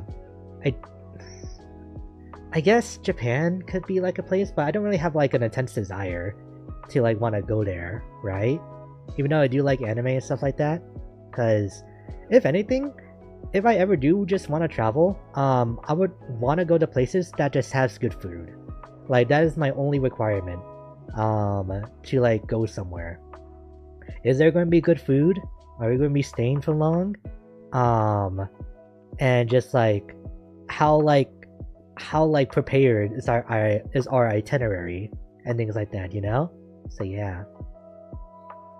Malice, hello! Hope been doing well, yeah. I'm playing Sunbreak with a friend, but I am here. Howdy. Yeah! Good luck to you guys in your hunts. Yeah. Thank you just for stopping by though. Oh, I'm right there with you. With going together? I see. Oh wait, no, I think you're saying that you would want to go to Japan together, right? Yeah. Because I think that's just probably like a rite of passage now by this point, for like a lot of anime fans to go visit Japan at some point in their lives. Yes? Okay, yeah. So I feel like we definitely need to get that under our belt at some point. But definitely just organizing that is the hard part, right? Yeah. And then also we just gotta make sure that we don't fall for like all the tourist traps. Especially if we go to like Tokyo, Akihabara, Osaka. I don't know if like Osaka would be good, but yeah, like all those places. Okinawa has another place too. Yeah, because I'm not sure how like Hokkaido or like Sapporo in Hokkaido specifically would be how good Sapporo would be to just visit. But yeah, need to make sure you don't fall for them. No, because I am holding on to my wallet for dear life, unless we are in Akihabara or we are passing by a food place. Oh yeah, and there's like all the convenience stores too. Yeah, okay, so I would like leave this pendant alone, but I couldn't help myself, so I just like took it out. There we go. But yeah. But I feel like out of anything, I would want to go to like probably like the miniature islands that are like south of Japan. I don't think it's specifically Okinawa, but I know that there is like these like set of islands that is famous for its bike trail across each of the archipelagos,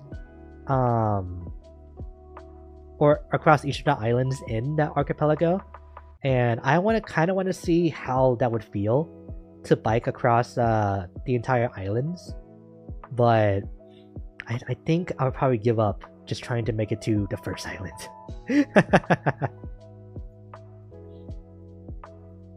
I would drag us to a wrestling show if possible. You know what, that's fair, because like we should be able to do that, right? And plus I would be kind of interested to see like what a Japanese wrestling show would look like. Yeah. Here are mine. Texas and California. Because some of my favorite YouTubers live in those states. And then Liverpool, England, because of the Beatles. And then Seoul, South Korea, because of K-pop. Not bad places to go visit. Yeah. Texas has good food. California has good food. You're kind of out of luck with England, so my condolences. And then South Korea also has good food. Yeah. But there's probably like at least one or two good places to eat in England, you know? But I didn't know that's where the Beatles came from. Wow. Seoul is just pronounced like Seoul. Okay. Yeah. Let me see. Excuse me. Yeah, because I'm trying to think about like what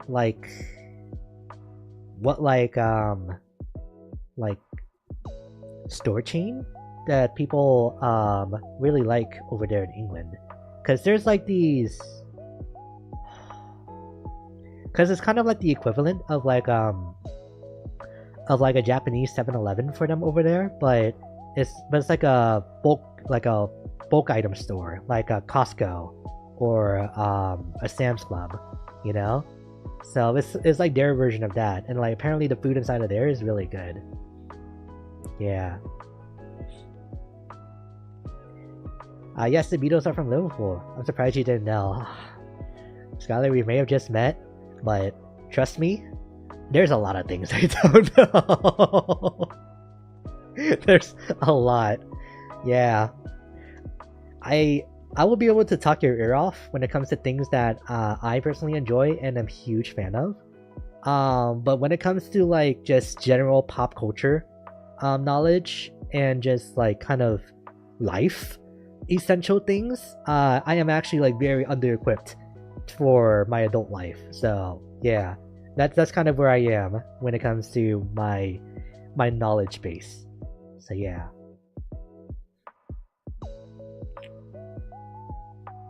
YouTube really loves to filter my messages talking about Discord. Oh yeah, because wait, really? It's filtering out your messages? Huh. I don't even like see it like in my own log itself, so because I think what's okay, I think this is something that I've noticed, which is kind of like weird. This is like a small tangent. Now I feel like the messages that YouTube doesn't let through, I can't see them, but I think channel moderators can see them. So it's like a weird thing there that they do. So I don't even know like what's being held for review. But that's for the channel moderators to like kind of like see for themselves. But yeah. Is there any way that I can ask about what you were trying to like send about Discord without it being filtered out by YouTube? Because I'm not sure if it's like how easy that will be for you to answer. Is every time I say Discord server, except for this one time where it actually did let you go like and say Discord server or ask about one. Oh, I see. Yeah, because I said I was like gonna think about putting together a Discord server, right, for 100 subscribers. But I think I'm gonna hold off on that because I want to wait just a little bit longer. Because I think because I need to plan it out like by quite a bit, because I've helped create Astra server, and I've seen what Lily's server looks like, and I've also been like a couple more dozen Discord servers, so I kind of like see how other people have like made theirs, and I think I would want to go about it differently and try to make it more on the streamlined side compared to what ended up like being created for an Astra server. So yeah, but there's a lot of planning that goes into that, and I don't know, it doesn't feel like I particularly need one at the moment, even though I know that you guys would probably love to like have a place to just kind of chat and hang out off stream, right? So yeah. I think what will probably happen is that I'll put together the server after I drop the 100 subscribers celebration cover. I think that's what I'll do. Yeah.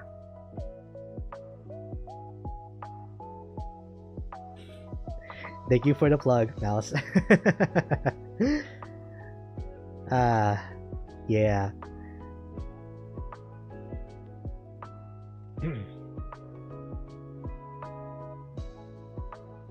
We're looking for you. I'm more than willing to listen.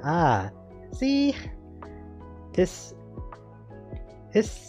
people like you and like everybody else here that makes us streamers like be able to even succeed in the first place, you know? And by that I mean us streamers specifically who really love to talk, right? And not just because for like any particular reason, but just because it feels good to just kind of like say things with you guys, you know? Yeah.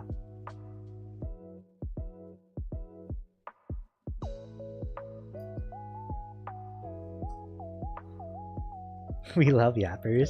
That's probably the simpler way to put it. Yeah. But good evening, Mari. Hope you've been having a good day so far. Yeah.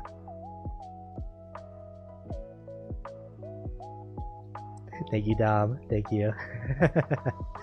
Yeah.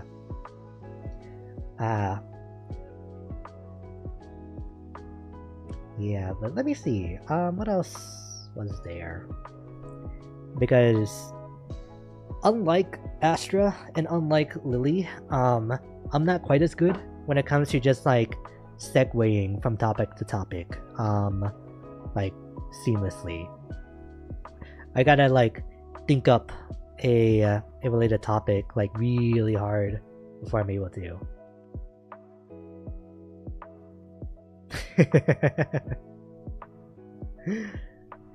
Yeah.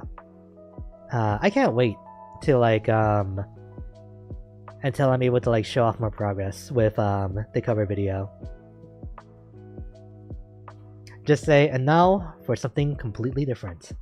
And what, should I just like spontaneously explode too while I'm at it?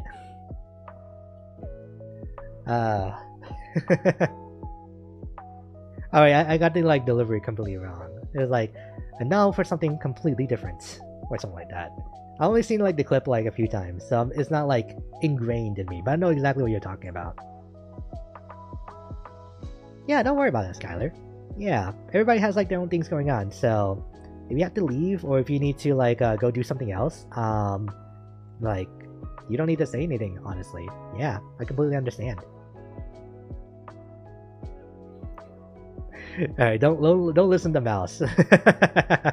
he likes to do a little like a little tomfoolery every now and again. So yeah. But yeah. Let me see. Oh yeah, so there is like kind of like a okay, there you go. But there's kind of like a small sale going on Steam. And I've been trying to like find some good games to like buy for it. And I think I might have like a good stream game that we could potentially get into in the future. It's called Graveyard Keeper. This game was actually recommended to me from an old college friend, who we like to talk about Resident Evil and just like and other like sandbox games together a lot. But yeah, Graveyard Keeper is kind of like, well, you're a graveyard keeper, and it's kind of like in the style of like Stardew Valley. So it seems like it would be pretty funny to play through, if not a little psychotic for me to play through if like my playthrough of Fallout 3 is anything to go by so far. And so yeah, but I think it'll be a lot of fun because I think you're like an isekai graveyard digger or something like that. I'm not sure, but it's $5, so yeah. I'm just waiting for like my next paycheck to just like next paycheck? Yeah, my next paycheck in order to like be able to buy any more stream games. Vivi, hello!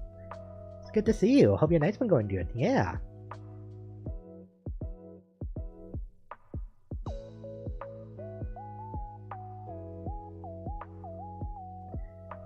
Yeah. But other than that, there's nothing really else like in my wish list. That could be like good for me to potentially stream. Oh, but speaking of which though, I think I probably talked about this before, but next month is Spooktober, right?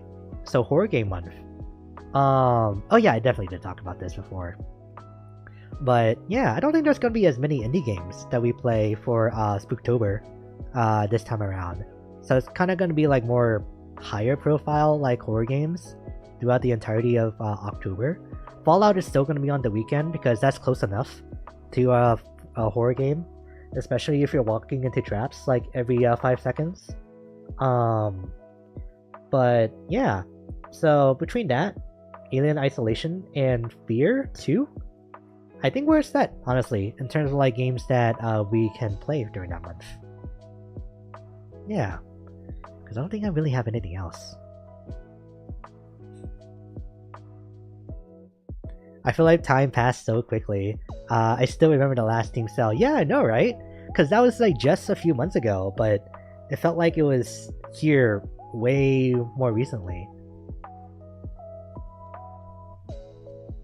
Are you planning to make the streams more interactive, more than they actually are? So kind of like video games, right? Where we all just like hop into a game together and just play. It's definitely been on my mind, especially as like after breaking 100 subscribers. But the only thing is that we would need to find like a good game that like everybody could end up playing together, right? And then also like have a good time for people to join too. So because time zones are really hard to like coordinate between. So yeah, because we have all of our free options, right? So things like Fall Guys, yeah, Fall Guys. Yeah, because what other like free games could there be? Because I don't want there to be like games that people have to buy money or have to spend money in order to like play together, right? So let me look in the free to play section me see. It's like all kind of like the same mentality that Astra also has too. So yeah. There is an Evil Dead / Halloween game I'm getting on the 18th. Ooh, really? Nice! I hope you end up enjoying that game once you finally get it. Yeah. Okay, I'm in the free-to-play category, and then the first thing that I see are like DLCs that you have to spend money on. It's like, what? No, some of these actually are just like paid games. That is not right. Excuse me.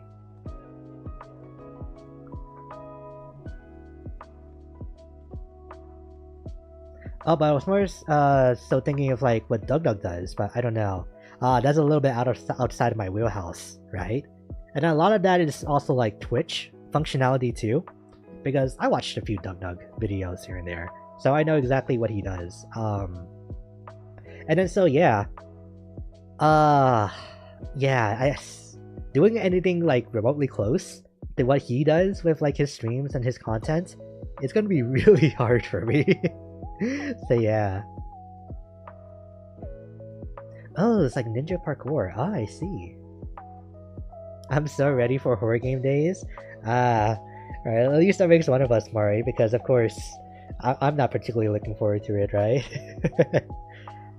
But I think these ones are gonna be really good. But also like really scary too, because I think all of them are first person like horror games. Yeah. Let me see. Is there anything else that could count as a horror game that I can play? Half-Life Alyx? Ooh, that would be another one. There could be like horror themed like games, so I think that would be a good time to like check out Hunt Showdown once we finally get there. But other than that, no. I do have Phasmophobia, but I just do not want to play that alone. And then once you like really get into the ghost hunting like aspect of Phasmophobia, it doesn't really get as scary anymore. Yeah. I'm still trying to decide what to stream for October. I see. Yeah, but the main thing with you is that you're just trying to like find a good balance to even go back to streaming in the first place, right? So yeah. That's not free. Yeah, no. Like there are games on here that are like $14 because it's 25% off. Like $8.99, $1.59, 55 cents. So it's like it's kind of crazy. This one is 69 cents, which is kind of funny because this game is. Wait, what is this game? Oh yeah, that literally says hentai in the title. It was like, so yeah, let's get out of there. Why is it in the free-to-play section? Like that makes no sense. But okay. What do you think about doing a demo day where you just stream a bunch of demos? That'd be very unique, yeah. But then the question becomes like, how much time do we dedicate to each demo, right? Because some demos are going to be longer than others, and then each game is going to like have different pacings to them. So for all we know, we could be like completely done with a demo in like an hour and a half, but in that same time frame, we could just be exiting the tutorial area for the first time in another demo. So yeah. Have you seen that guy that plays Skyrim but all the NPCs use AI speech of what chat says? No, I haven't. What? That sounds so insane, but also so funny. Because how different would that actually be to like in-game Skyrim dialogue, you know? Oh yeah, Dead Space is another one too, because I never finished Dead Space 2. And honestly, I don't remember much about Dead Space 2 by this point. So that could also be on the menu too, because I completely forgot about my Origin account and like all my Epic Game Store stuff too.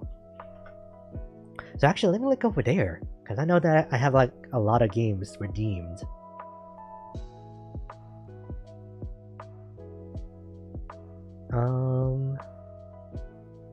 Excuse me.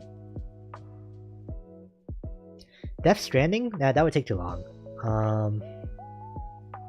I have a Plague Tale. That'd be fun. Okay. Epic Game Store? That's a bust. What's it called? It's just the EA app for Origin. Giving chat power. Actually scary. Without a doubt, yeah. It's always so scary, just giving chat any kind of power.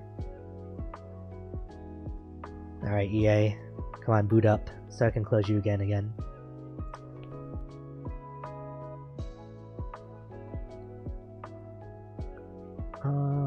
Here.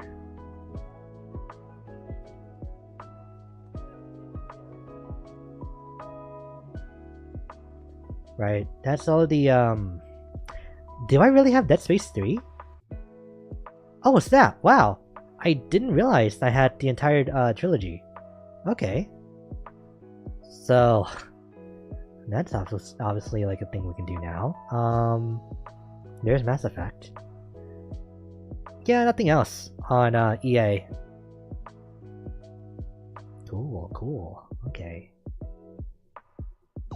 Ooh, I gotta change my, my name on there, because that's my old name. Tripping 2 is a great horror game. Yeah, I saw that too, but it's still, like, not as cheap as I would like for it to be. But it is on my radar for me to get it. Yeah, don't worry. Yeah, because what's it on sale for? 40% off? Okay, that's still not bad. It's like $21. Those $2 make a big difference for me to buy it. But realistically, I'm hoping that it gets down to as low as like $15 at some point. Yeah.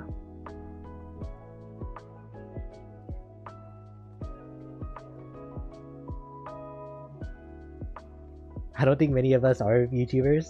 Less? Yeah. VTEX? Incoming? What is that? VTEX? Back to the store page. Okay, that gave me nothing. Maybe we just need to like just Google search it.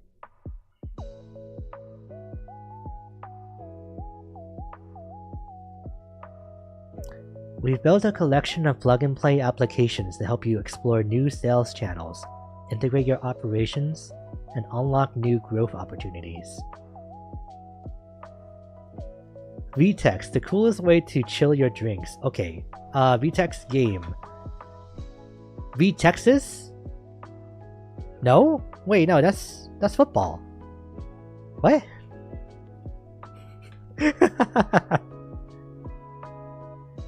Texas Longhorns football, 10th in SEC. What?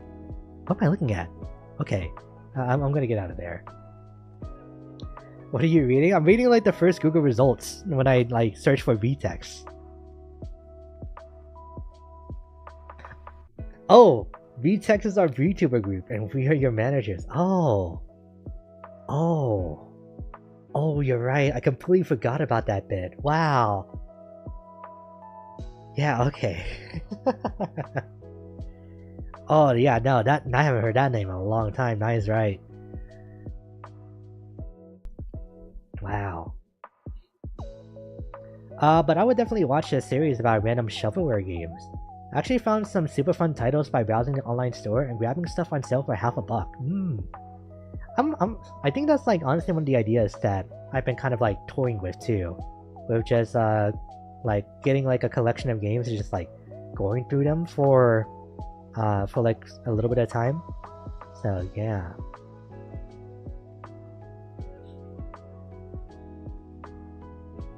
Oh yeah, if I just like kept reading chat, I would have saw it. VTEX, cowboy VTubers. And here I was thinking, it's like, is this like a hidden gem indie game that I just don't know about? But yeah. If I can run Dead Space 3, we can run co-op. Oh yeah, that'd be so much fun. Yeah. Dead Space 3 is best played in co-op, and player 2 gets the crazier stuff. Really? Huh. Interesting. So this is like a case where dual streaming is like preferred, isn't it? Wow. Yeah, it was an old joke from Astro Chat. Yeah, I remember now. Is there a way to stream with the screen of both players? There definitely is. Yes. So there are definitely ways to set it up. It might be a little bit too advanced for like where all of us are right now when it comes to like our channels, but yeah, I think all we really need is, excuse me, but I think all we really need is just like time to figure it out and to like work out whatchamacallit, work out how to get it working in the first place.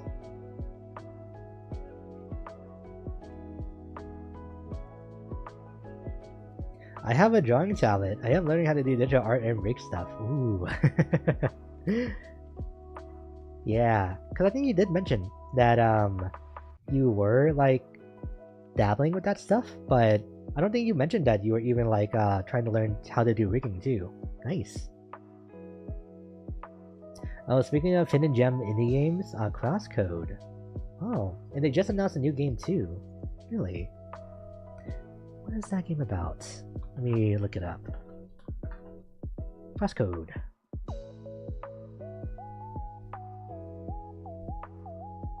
Oh, the art style for this game looks amazing. Wow. Came out 2018. Ooh. Okay. So it's got like puzzles, looks like real-time combat in pixel 2D. Looks like a bullet hell kind of game. Let me just add that to my wishlist. There we go. Sorry, I have to go now. Levi's stream's about to start, so nice to meet you again. I hope to see you again. Yeah, don't worry about it, Skylar. Yeah, thank you just for stopping by in the first place. Yeah, enjoy your time. And maybe I'll see you again, but if not, enjoy the rest of your week. Let me see. My VTuber model will be a RuneScape mouse. That's honestly really good. All blocky and polygonal. We can sell mouse stalls that are just hard blocks of mouse-colored plastic. Mouse-colored, huh? Interesting. Maybe I'll pop back in again later, who knows? I'll try. Yeah! Whenever, you can, but if not, don't worry about it. Yeah, it's whatever works for you. So yeah. As for multiplayer, I would like to remind you that Fantasy Life Remake is also coming. I love the original, so I will buy it. Might be worth looking into. Oh, is that the one that you talked about before, where you're like a tailor? In that game for other people? Though maybe you like make outfits for people across multiple games, but I feel like it was Fantasy Life where you mentioned that you did that specifically. No, there's Fastest Fantasy Life Simulator. That's probably not it. Looks very simple. It has 3 user reviews and it released like 2 years ago. What? Only 3 people have reviewed this game. No, 4 people have reviewed this game. Wait, what's going on here?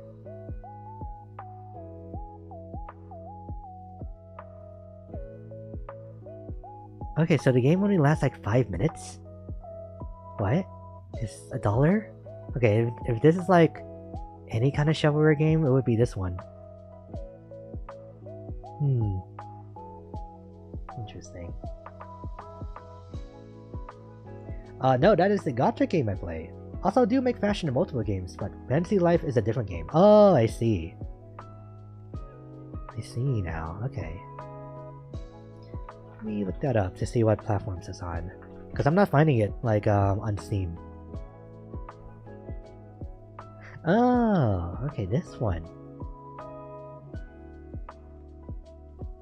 You know what? I think I remember this game being announced before. Fantasy Life I, the girl who steals time.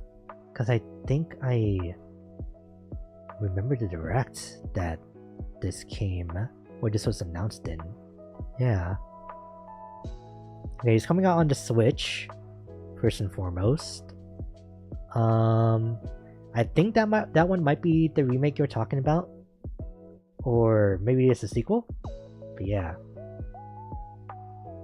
Oh, it was on the DS, and the remake is coming to Switch. Ah, I see. I just came back and I have no idea what y'all are talking about. We're talking about multiplayer games, but specifically about this one that Mouse is recommending called Fantasy Life. Or at least one that he says to look into. Yeah. Because it's getting a remake for the Switch, but I don't think a release date has been announced yet. Yeah.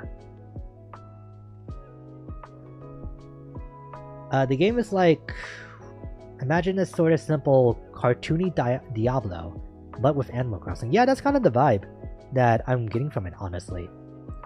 It's like Animal Crossing just for like the cute chibi art style, right? But it seems like that is kind of like a dungeon crawler life sim type of game. Yeah. So I can see how it meshes those two together. I just got hit with a huge UI update for PS5. Oh, really? Is that the one that's like bricking people's PS5 Slims if they had the disk drive attachment for it? I'm not sure if it's this update or if it's the one before it that did it. But yeah, no, apparently PlayStation put out an update recently that just kind of broke the disk drive accessory for the PlayStation Slim, so that's kind of bad. You're getting themes finally, JK. Now, honestly, I don't think we're going to get themes at all because a lot of games have like their own custom like splash backgrounds whenever you like hover over them. But yeah, this is my first time hearing about that. Yeah, no, there was like people like talking about it on Twitter this morning.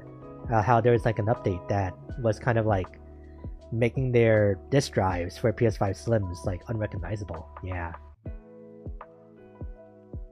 Hopefully it's just like a glitch and not Sony like, you know, trying to phase out physical content, because then I'm gonna have a whole bunch of like useless games in my cabinet if that's the case.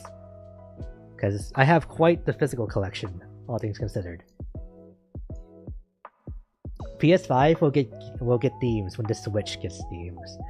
Do you think that they're going to make that a selling point for the Nintendo Switch too? It's like, we listened to your feedback, and now we are adding custom themes based on our most popular IPs for the Nintendo Switch 2. Or something like that, you know? But yeah. I don't mind the no themes thing, given what it does when you hover over the apps. Yeah. By popular demand, yeah, that's that's what it is. Yeah, that's how they're started off. I have that option turned on for my Xbox, but it shows the theme you chose when you're hovering over a non-game app, etc. Ah, I see. They should just make it an option for PS5. That would make the most sense, right?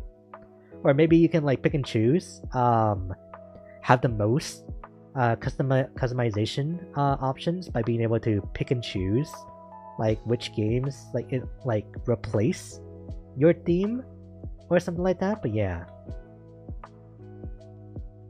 I mean, the 3DS got themes in this last couple of years. 3DS got themes way earlier. It got them in 2014. Wow. And then what? The Switch came out in 2018? 2017? It was 2017. That's what it was. Yeah. Because I remember that was when Breath of the Wild came out. And the Switch definitely came out at the same time as Breath of the Wild. So it was 2017. Yeah. And the 3DS came out in 2011. Yeah.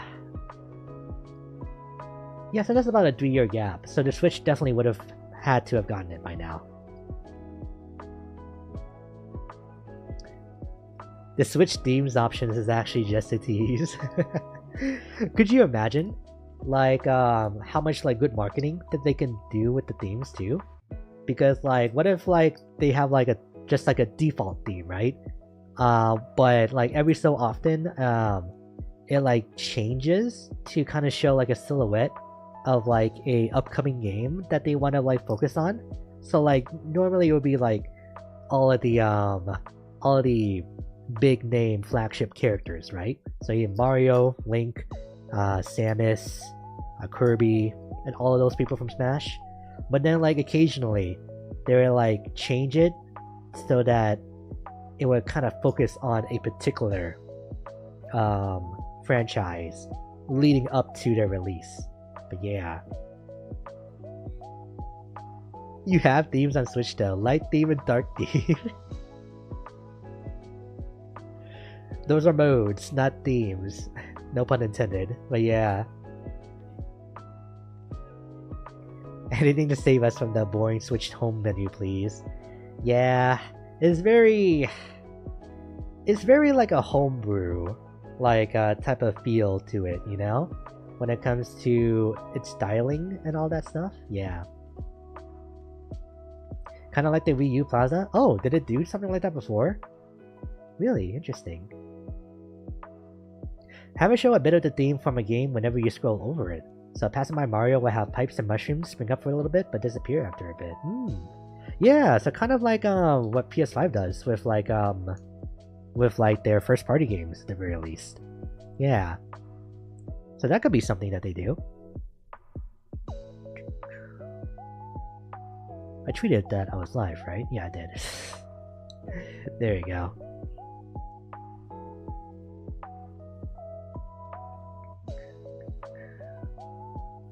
Hang on, I'm on like Twitter real quick. So I just want to catch up a little bit. Okay, all good. Something I gotta like look out for. You could have this theme all the time if you weren't such a poor person. That's the thing though, right? Because would they make you pay money for these themes? Or would there be a way to unlock the themes, like, just by playing the game itself, you know? Or by redeeming your Nintendo points, because give us another use for those, right? Can we gift you a game? I think you would love Potion Permit, and while it isn't something I would want to play, it's something I would enjoy watching you play. I haven't really thought about that, honestly. So, I don't know what my stance is going to be when it comes to, like, gifts and things like that from chat. Because, like, I have a donation link, like, in my description, but I pretty much, like, hit that because I don't want to advertise that it's even there. Except for, I guess, right now, right? But I guess that would be, like, your best option, if you want to see me, like, play a game, but you don't have to. I want to preface that a lot. Only like send stuff if you're able to take care of yourself first. And even then, I would rather you still use that money to treat yourself rather than to give something to me. So that's how I personally feel about that at the moment. But yeah. But it's your money, right? So like the most I can tell you is like how I feel about it, but it's up to you what you do with your own money. So yeah. Yeah, the Nintendo points definitely. Yeah, that's what I want for to be able to unlock themes. I already beat Dragon's Dogma. I had to mail to you. Ah, well, you don't need to do that because I actually have my own copy of Dragon's Dogma myself. So yeah. Which I wonder when I'm gonna get around to playing Dragon's Dogma 1, and even if I'm gonna play it on stream, you know, because it's hard to know, especially for games that I'm trying not to look into too hard, because I want to be as blind as I possibly can.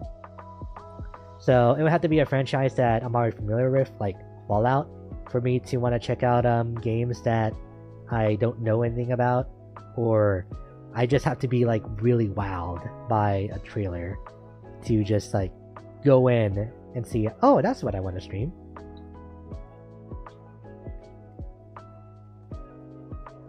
Yeah, before the Miiverse shut down, the Wii U menu had all of these minis from Wii U. All the Mii's from Wii U and 3DS users all over the world, talking about different games.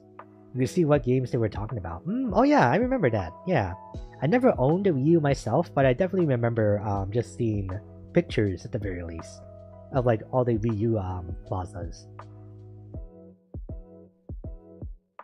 No, you're gonna have to pay. You have to pay for the 3DS themes. Oh, I hate that. But maybe Nintendo would have learned their lesson, right? Because they're already making us pay for Nintendo Switch Online, which what they could probably do is just offer like free themes, like maybe every month or every season, as like a part of the Nintendo Switch bundle, or as a part of the Nintendo Switch package. The Nintendo Switch Online specifically package. Yeah. So that's one thing they could do there if they want you to pay money, quote unquote, for the themes. Remember, you have to beat it twice. Once online, then New Game Plus offline. For Dragon's Dogma?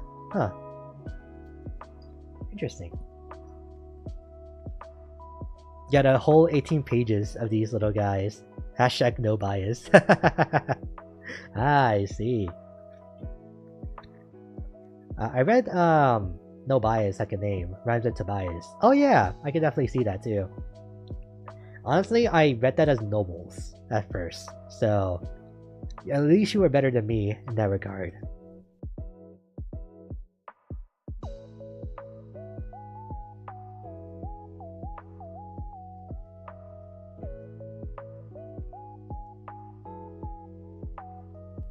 It can be a bit weird and a bit of a hassle, but it has one of the best payoff moments for the trouble. For completing your New Game Plus playthrough? Interesting. Because not too many games like reward you for playing through it like multiple times by just giving you something completely new, right? Usually the reward is just breaking the game with your fully upgraded character and gear. And just having the knowledge of like what to do at any specific time. Oh, specifically offline. It is very weird, but it does have effects on the story. Okay. Oh, as in like being connected to the internet and not just streaming it? Interesting. Okay, I'll keep it in mind then for when I play Dragon's Dogma.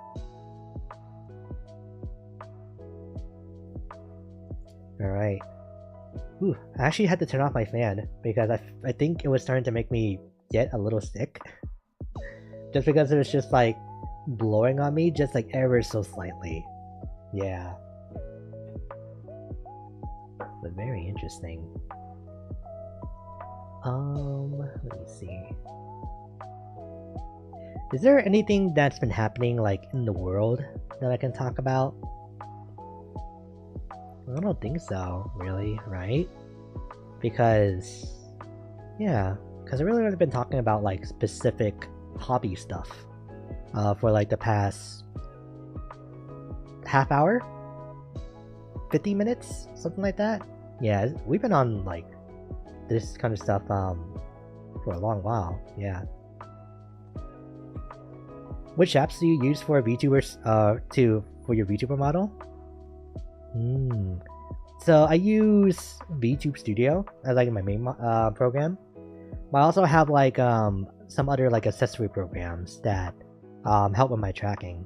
So like Vitamins and what's the other one called? V-Bridger. That's what it is. Yeah. Yeah, so I use those two together going into VTube Studio, and that's how like I have my tracking. So yeah, like and just do stupid stuff on my eyebrows like that. Yeah. Because I feel like what I really like about my current model is just like how insane my eyes can like really get. Yeah. I'm so sad that I won't be able to like work with my current VTuber rigger anymore. So I am now a VTuber orphan. So I gotta find somebody else to somebody new to work with now. Because they're not around anymore. So yeah. Guess it's time to like start looking again, right? So yeah.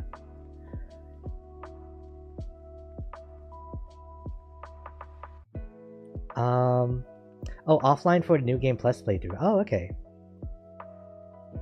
Okay, gotcha. Oh, you should be able to stream it. Dragon's Dogma connects to the internet to give you access to other people's sidekick characters. Ah, that's why. This system also leaks into the story in certain places, including your New Game Plus playthrough. Ah, there we go.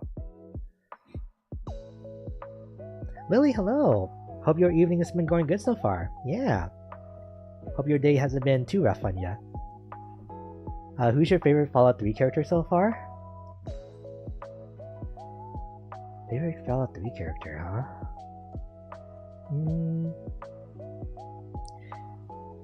Who have I met so far? Because I've met the resonance of Megaton, and then there's all the people inside of Vault. What was it? Vault 101, I think. I think that was a vault number. Yeah. So far though, I actually do really like Vance, like a lot. Because I was so surprised by the kind of character that he turned out to be. And plus that like whole side quest line and just little faction of vampires really surprised me. I was not expecting to come across them at all. And what Vance is doing is very noble, like all things considered, because without him, all these people would become just full-fledged cannibals. But at least this way, they're able to have a little bit more of a sense of normalcy. They're still drinking blood, so like they're still weird people, but at least they're not so far removed from their own humanity, like to where it becomes an issue. So yeah, time to look for a new mom. I know, yeah. Maybe there's somebody that I can go to, but I'm not sure. I would have to like just do my research and just keep trying, you know? So yeah. Back to that Switch themes. Back to the Switch themes now. Themes could use the My Nintendo points that basically no one used. Yeah, I got loads of gold and silver coins, but nothing worthy to spend them on. Yeah, because the most that I use my Nintendo points on have been just kind of for like icons, right? Because I don't think they really send you or give you much options in that regard for what you can use your points on. Because I think there might be some type of like merchandise that they can send you. Because I think there's something like a letter seal or like key pins that you can redeem and get sent to your house. I'm not sure about that. I might be confusing that with like Square Enix points or something. But yeah, this is definitely very bare bones on that side of the Switch store.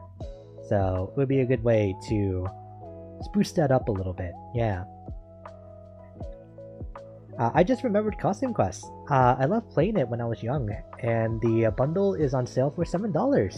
That'll be a good non-scary October content.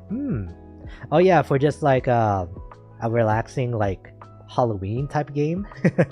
But we're gonna watch the Batman on Halloween, right? So that day is already like planned for. Well, let me see, costume party. Here.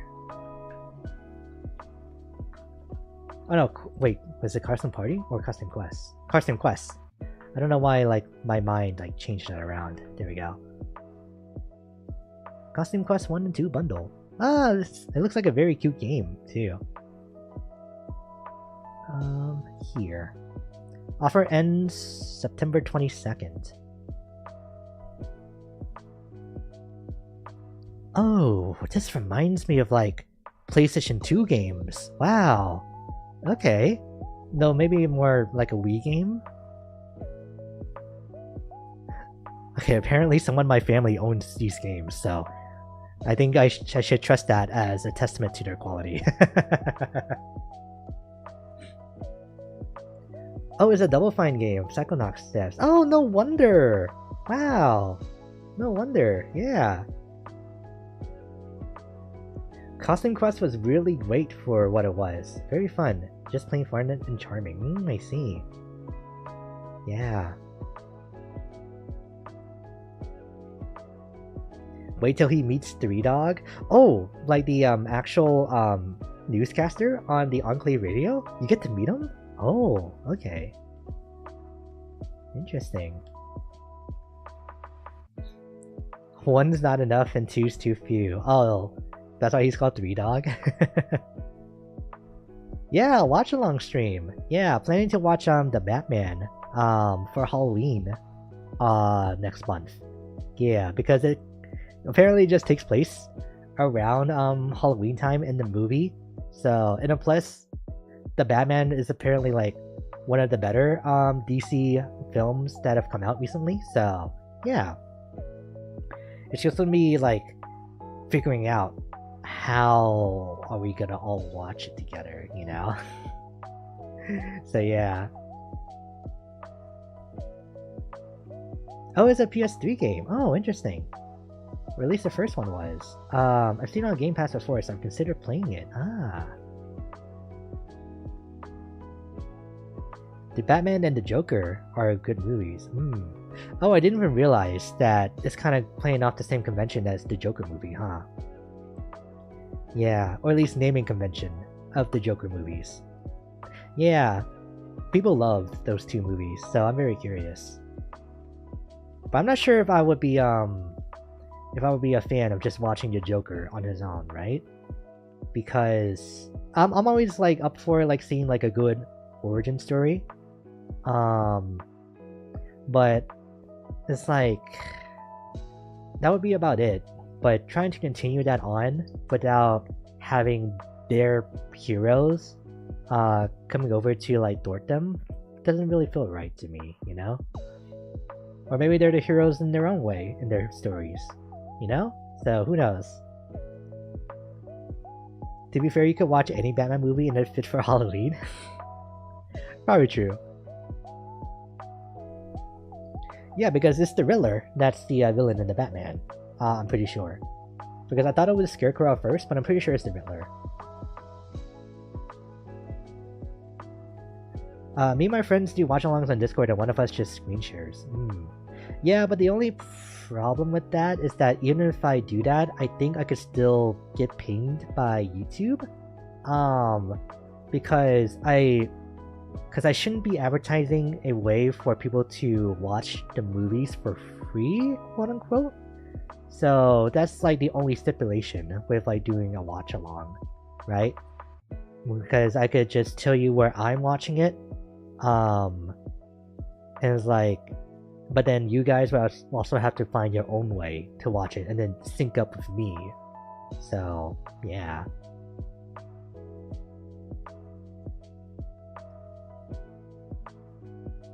I don't want what happened like with the last Miku stream. Yeah, we're like trying to avoid that happening again. Excuse me.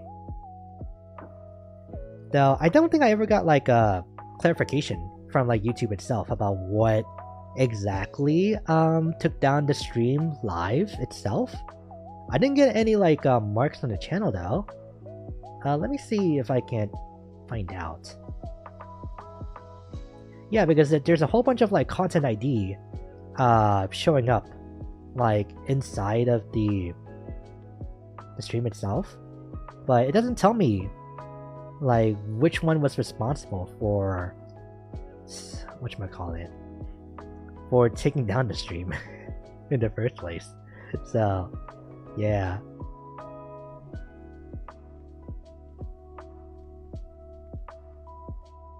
Yeah, apparently I also got a copyright strike, or a copyright claim, I should say, during the last Fallout stream. I don't want to set the world on fire. I think that's the song that plays like during the intro cinematic. Let me see. Because if it is, Lily, you need to mute the start of your game. Whenever you get around to playing Fallout 3. Let me see, it's 12:51 at the start of that VOD.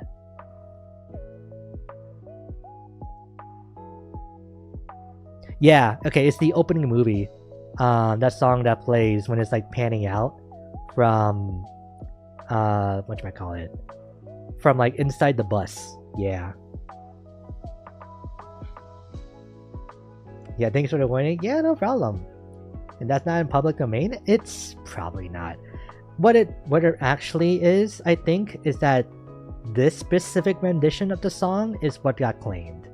So I think the song itself is probably in public domain, but it wasn't that version of the song that was used for the Fallout 3 opening.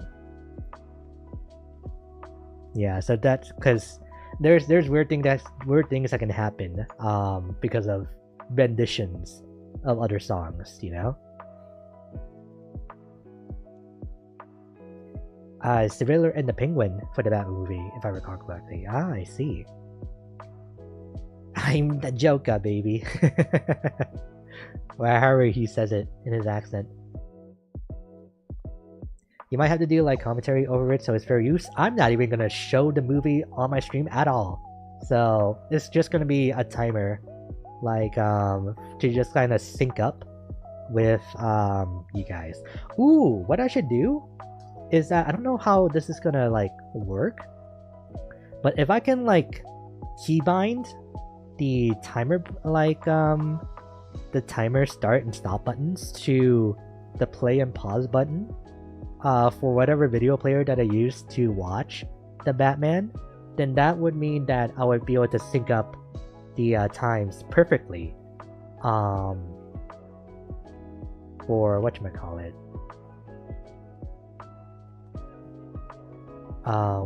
Wait. So I could be able to sync up the timers perfectly with the movie. So yeah. They set the World on Fire song? Yeah, that's the one. Oh, that's a Frank Sinatra song? I didn't know that. It says, yeah. In the copyright details, it says that it's the ink spots that's associated with that song. Oh. Fair use is a gray area, though. There's mixed opinions on what it is and what's not. So, it's kind of more of a gray. It's kind of less on mixed opinions on what it is. It's more so. Well, actually, no, never mind. Because some countries have fair use, like the U.S. Some countries don't, like Japan. So yeah. Now, what actually happened is that Todd heard you like New Vegas, so he hopped onto your stream and got his revenge. Yeah, that'll show this 2D anime boy. Yeah. I'm pretty sure Fallout uses the original versions of all the songs, really. So, you guys would have to tell me if that was like the Frank Sinatra version of the song. Oh, Skylar, welcome back. Oh, Levi's live right now? Ah, it's alright. Yeah, because I'm streaming right now, so I'm like, whatever he's doing, or what they're doing is completely separate from what I'm doing over here. So, yeah. If you make a video from the commentary, you can take some cues from pretty much it. I don't know the channel, but I think I do get the idea of what you're saying. So I could probably like make like a highlights video where I use like some clips of the movie, but not all of the clips, but not the entire movie. So yeah. Oh no, it's not. It's by the ink spots. Oh yeah. Okay, I see. Yeah, so it's not the Frank Sinatra song. So this is specifically the ink spots song.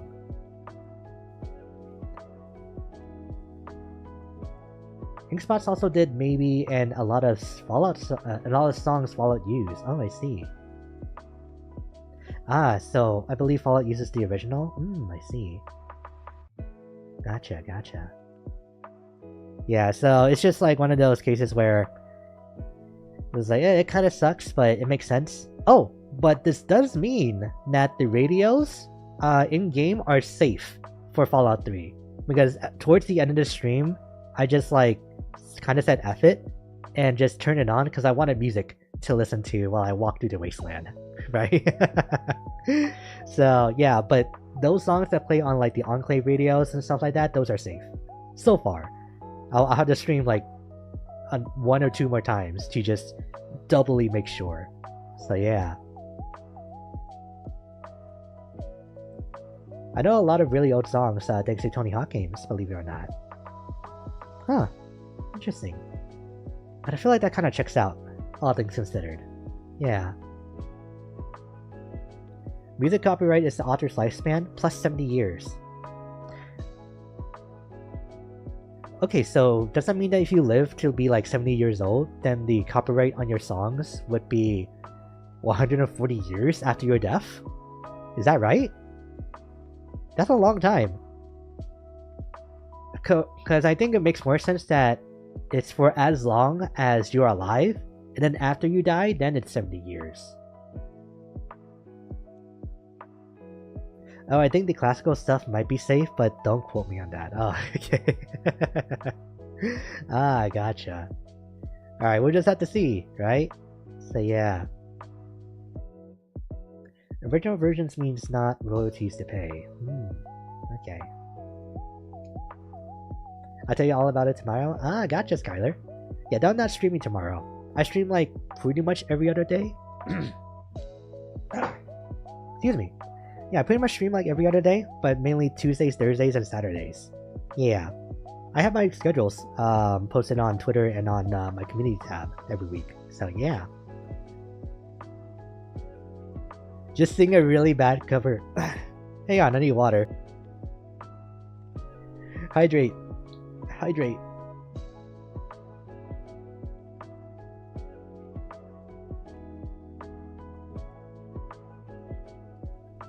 Ooh.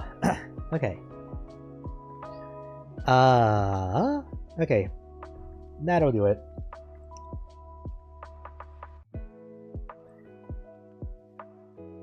I love Ring of Fire? Ah. No, it's 70 years after you die. Okay, from the moment you die, your family has 70 years after to profit from it. Okay. There we go. Because I knew that it wouldn't make any sense if like, oh well, unfortunately you died like pretty early into your life, so you only get like 90 years on your song's copyright, which is still a lot of time, admittedly. Versus this other dude who lived to like 90, so he gets to keep his song rights for nearly 200 or 150 years instead. So yeah.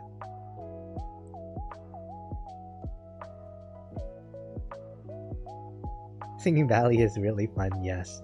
Yeah, singing badly because like you're not trying to sound good. So it's about having fun in that instance, yeah. But it also feels really good too to like nail a song the way that it sounds originally. So yeah.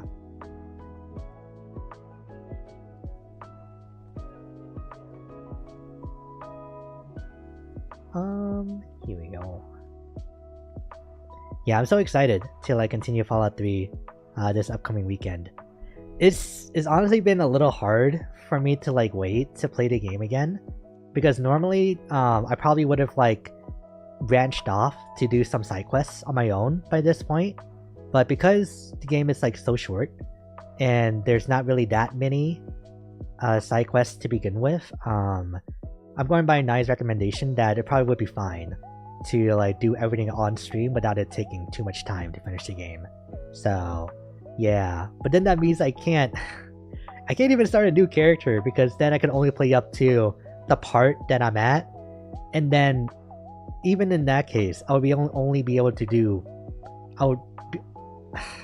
just retrace the same steps that I've already taken up until now. So yeah, it's rough. It's not like Final Fantasy VII Rebirth, where it's just like literally everything that you can do at any given time. I need to go to bed. Have a great night. Yeah, thanks for stopping by, BB. Enjoy your sleep. Have a nice rest of your rest. I'll see you next time. Whenever that'll be. Yeah, have a good night. There's only one solution. Stream it 3 times a week. You would enjoy that a lot, wouldn't you, Nai? Having Fallout 3 times a week? If I was a different kind of streamer, I would, honestly. That would be like kind of fun, but I'm too much of a variety streamer to do it though, unfortunately. Whew. Yeah, I think turning on my fan is what like did it for me earlier, but I don't want to get sick. But it's also starting to heat up in my room, so I think it's time to turn it back on. Hang on. There we go.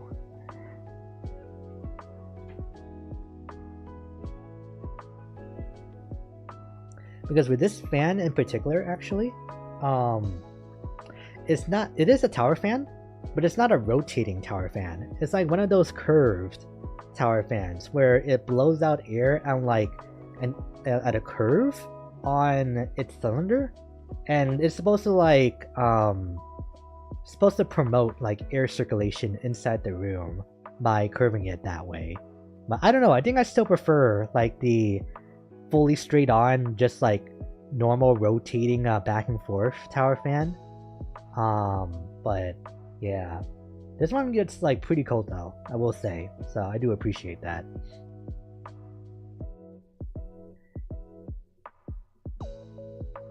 Yeah. Was there like any other like copyright like oopsies that's happened recently? No, not quite. Wait, what? Celeste? What got copyrighted in Celeste? It was in the first stream too. Huh? Scattered and Lost. Probably like a video game OST that just got detected by the system. That's probably what it is. Yeah. Oh, I forgot that one of the Miku streams was like blocked in Russia. Don't get sick. I'll do my best not to. Yeah. I do need to say this though. I think probably sometime in October I will need to take off a week. This is like actually the perfect time for me to talk about this. I think I'll need to take off a week from streaming just to like help out with some things around the house, because how do I explain what's happening without talking about it?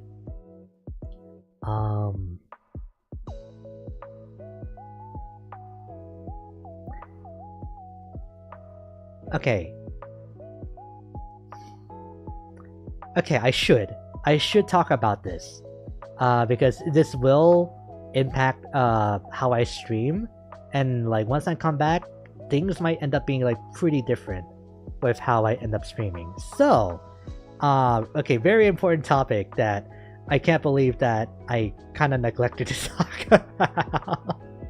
But okay, so just to like flat out say it, Mrs. Brief is going to be moving in to our house this year. So if not this year, then the start of next year.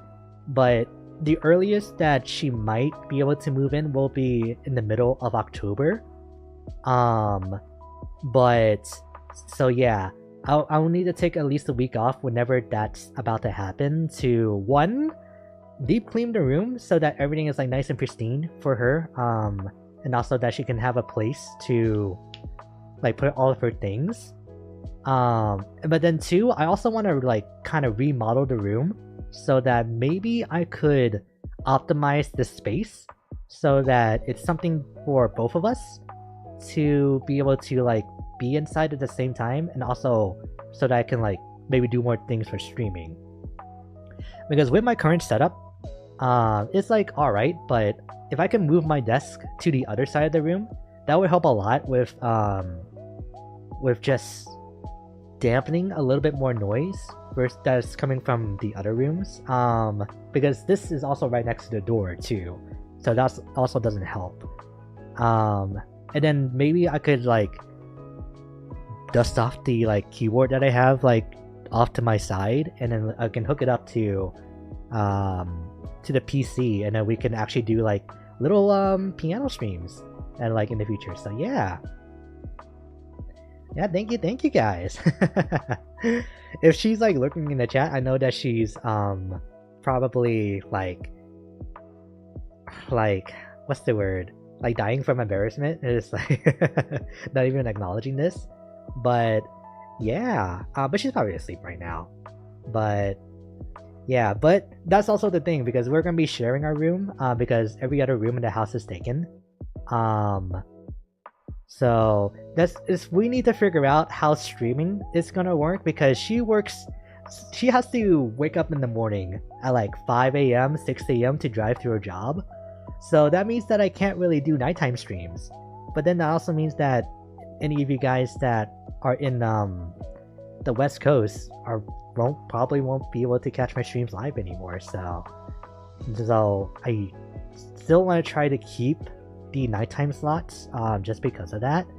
But if anything has to give, it's gonna have to be when I stream. So yeah, that's like the whole thing that's gonna be happening there. So hopefully things work out, but she doesn't have a set schedule. So that's also the other unfortunate part about her full-time job. But yeah.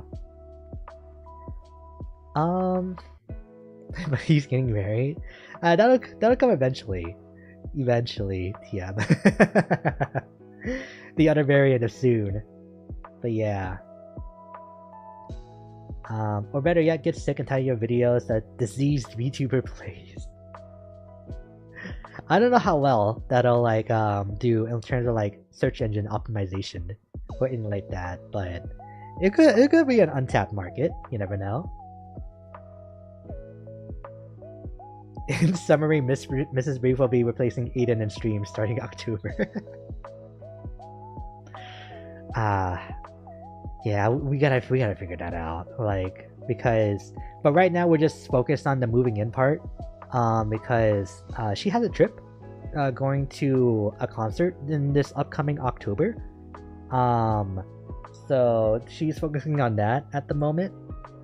But yes, and then so yeah, and it'll be after that. It was like maybe she can move in like in that same month. But if not, then definitely by the start of next year. Mrs. Reef is a celeb around these parts. Oh yeah, for sure. We got the VODs. PST crowd will be the VOD crew. It won't be the same, right? Because like I enjoy having you guys here. So yeah. But we'll see, right? Because like that's only the possibility of it happening. Probably the most likely possibility, but only time will tell what will happen when it comes to like the streaming times, right? So yeah. Because if anything, probably like the safest times for me to stream would be like during the middle of the day, because that would account for when she's at work during both like segments of like her possible shifts that she can have at any given time. But yeah, but even then I would still prefer nighttime streams. Oh, and that makes it even funnier, because now when I have to plan for collabs in the future, I also have to consider Mrs. Brief's schedule, because okay, will this be a good time for her so that she can actually sleep in here? And she's not like having to deal with a screaming Aiden like off to her side because he's playing Phasmophobia with like Astra or something, you know? So yeah. Or played in an Apex tournament with the squad, so yeah. Maybe a zombie version of Aiden. Isn't that just normal me? Nah, not quite. Alright, evil Aiden. Aiden something. Yeah. Which I'm still thinking back to when Lily was you were dying laughing when you were talking when you heard about evil Aiden, in which I didn't know at that time that I was muted, so I was like saying stuff back like during that moment too, but it seemed like nobody heard me, so yeah.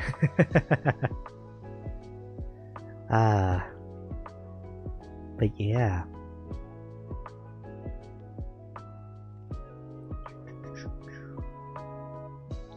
Yeah, so that's the big thing that's happening, like, during these upcoming months. When it is happening, not sure, but yeah. And honestly, I feel like it would only take like 3 days or maybe 4 days to like realistically clean and remodel the room for her to move in. But the thing is that I think I'm just gonna be tired, you know, because I want to be as thorough as possible, because yeah, because she is like a very sickly woman, like asthma, allergies, among other stuff too. So I'm gonna make sure that things are a-okay for her. So yeah.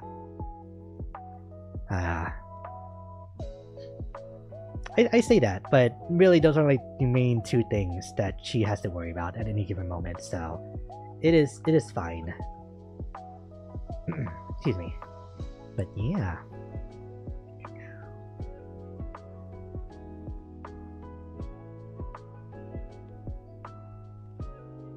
Like the shiny orb? Yeah. Alright. Honestly, I feel like with that might be like a good place to call it for tonight's Just Chatting stream. Because, I don't know, I feel like I might be kind of forcing it if I go on for too much longer.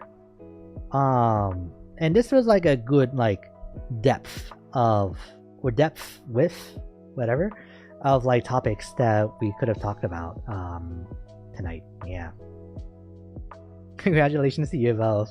Thank you. Yeah. You know what's funny is that the offer for her to like move in with us came from my parents years ago, and I think that's probably just like an Asian household like kind of thing, right? But she's only just now taking them up on their offer because it's hard to like kind of wrap your mind around it if you know you're not raised under the same culture. So yeah.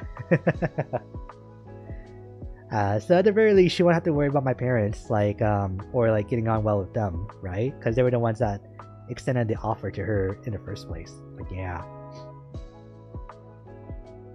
I just started farming first descendant while listening to your stream.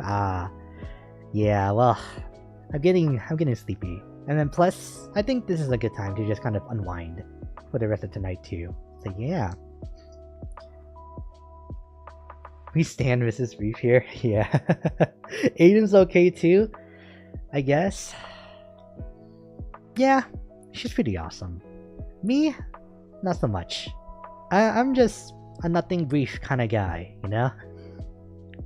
Alright, I'll say goodbye now. Thank you so much for everybody for stopping by tonight and just chatting. Whatchamacallit? Yeah. How's your little brother taking it? I don't even think he knows quite yet, but he probably should know, shouldn't he? Because he is like another member of this house. I probably should tell him. Yeah. Because then he's just gonna wake up one day and he's gonna see her just like brushing her teeth in the bathroom. It's like, is this a thing now? And then so yeah. He's just gonna wake up one day and she's there. Because for better and for worse, our family, we keep to ourselves. Everybody.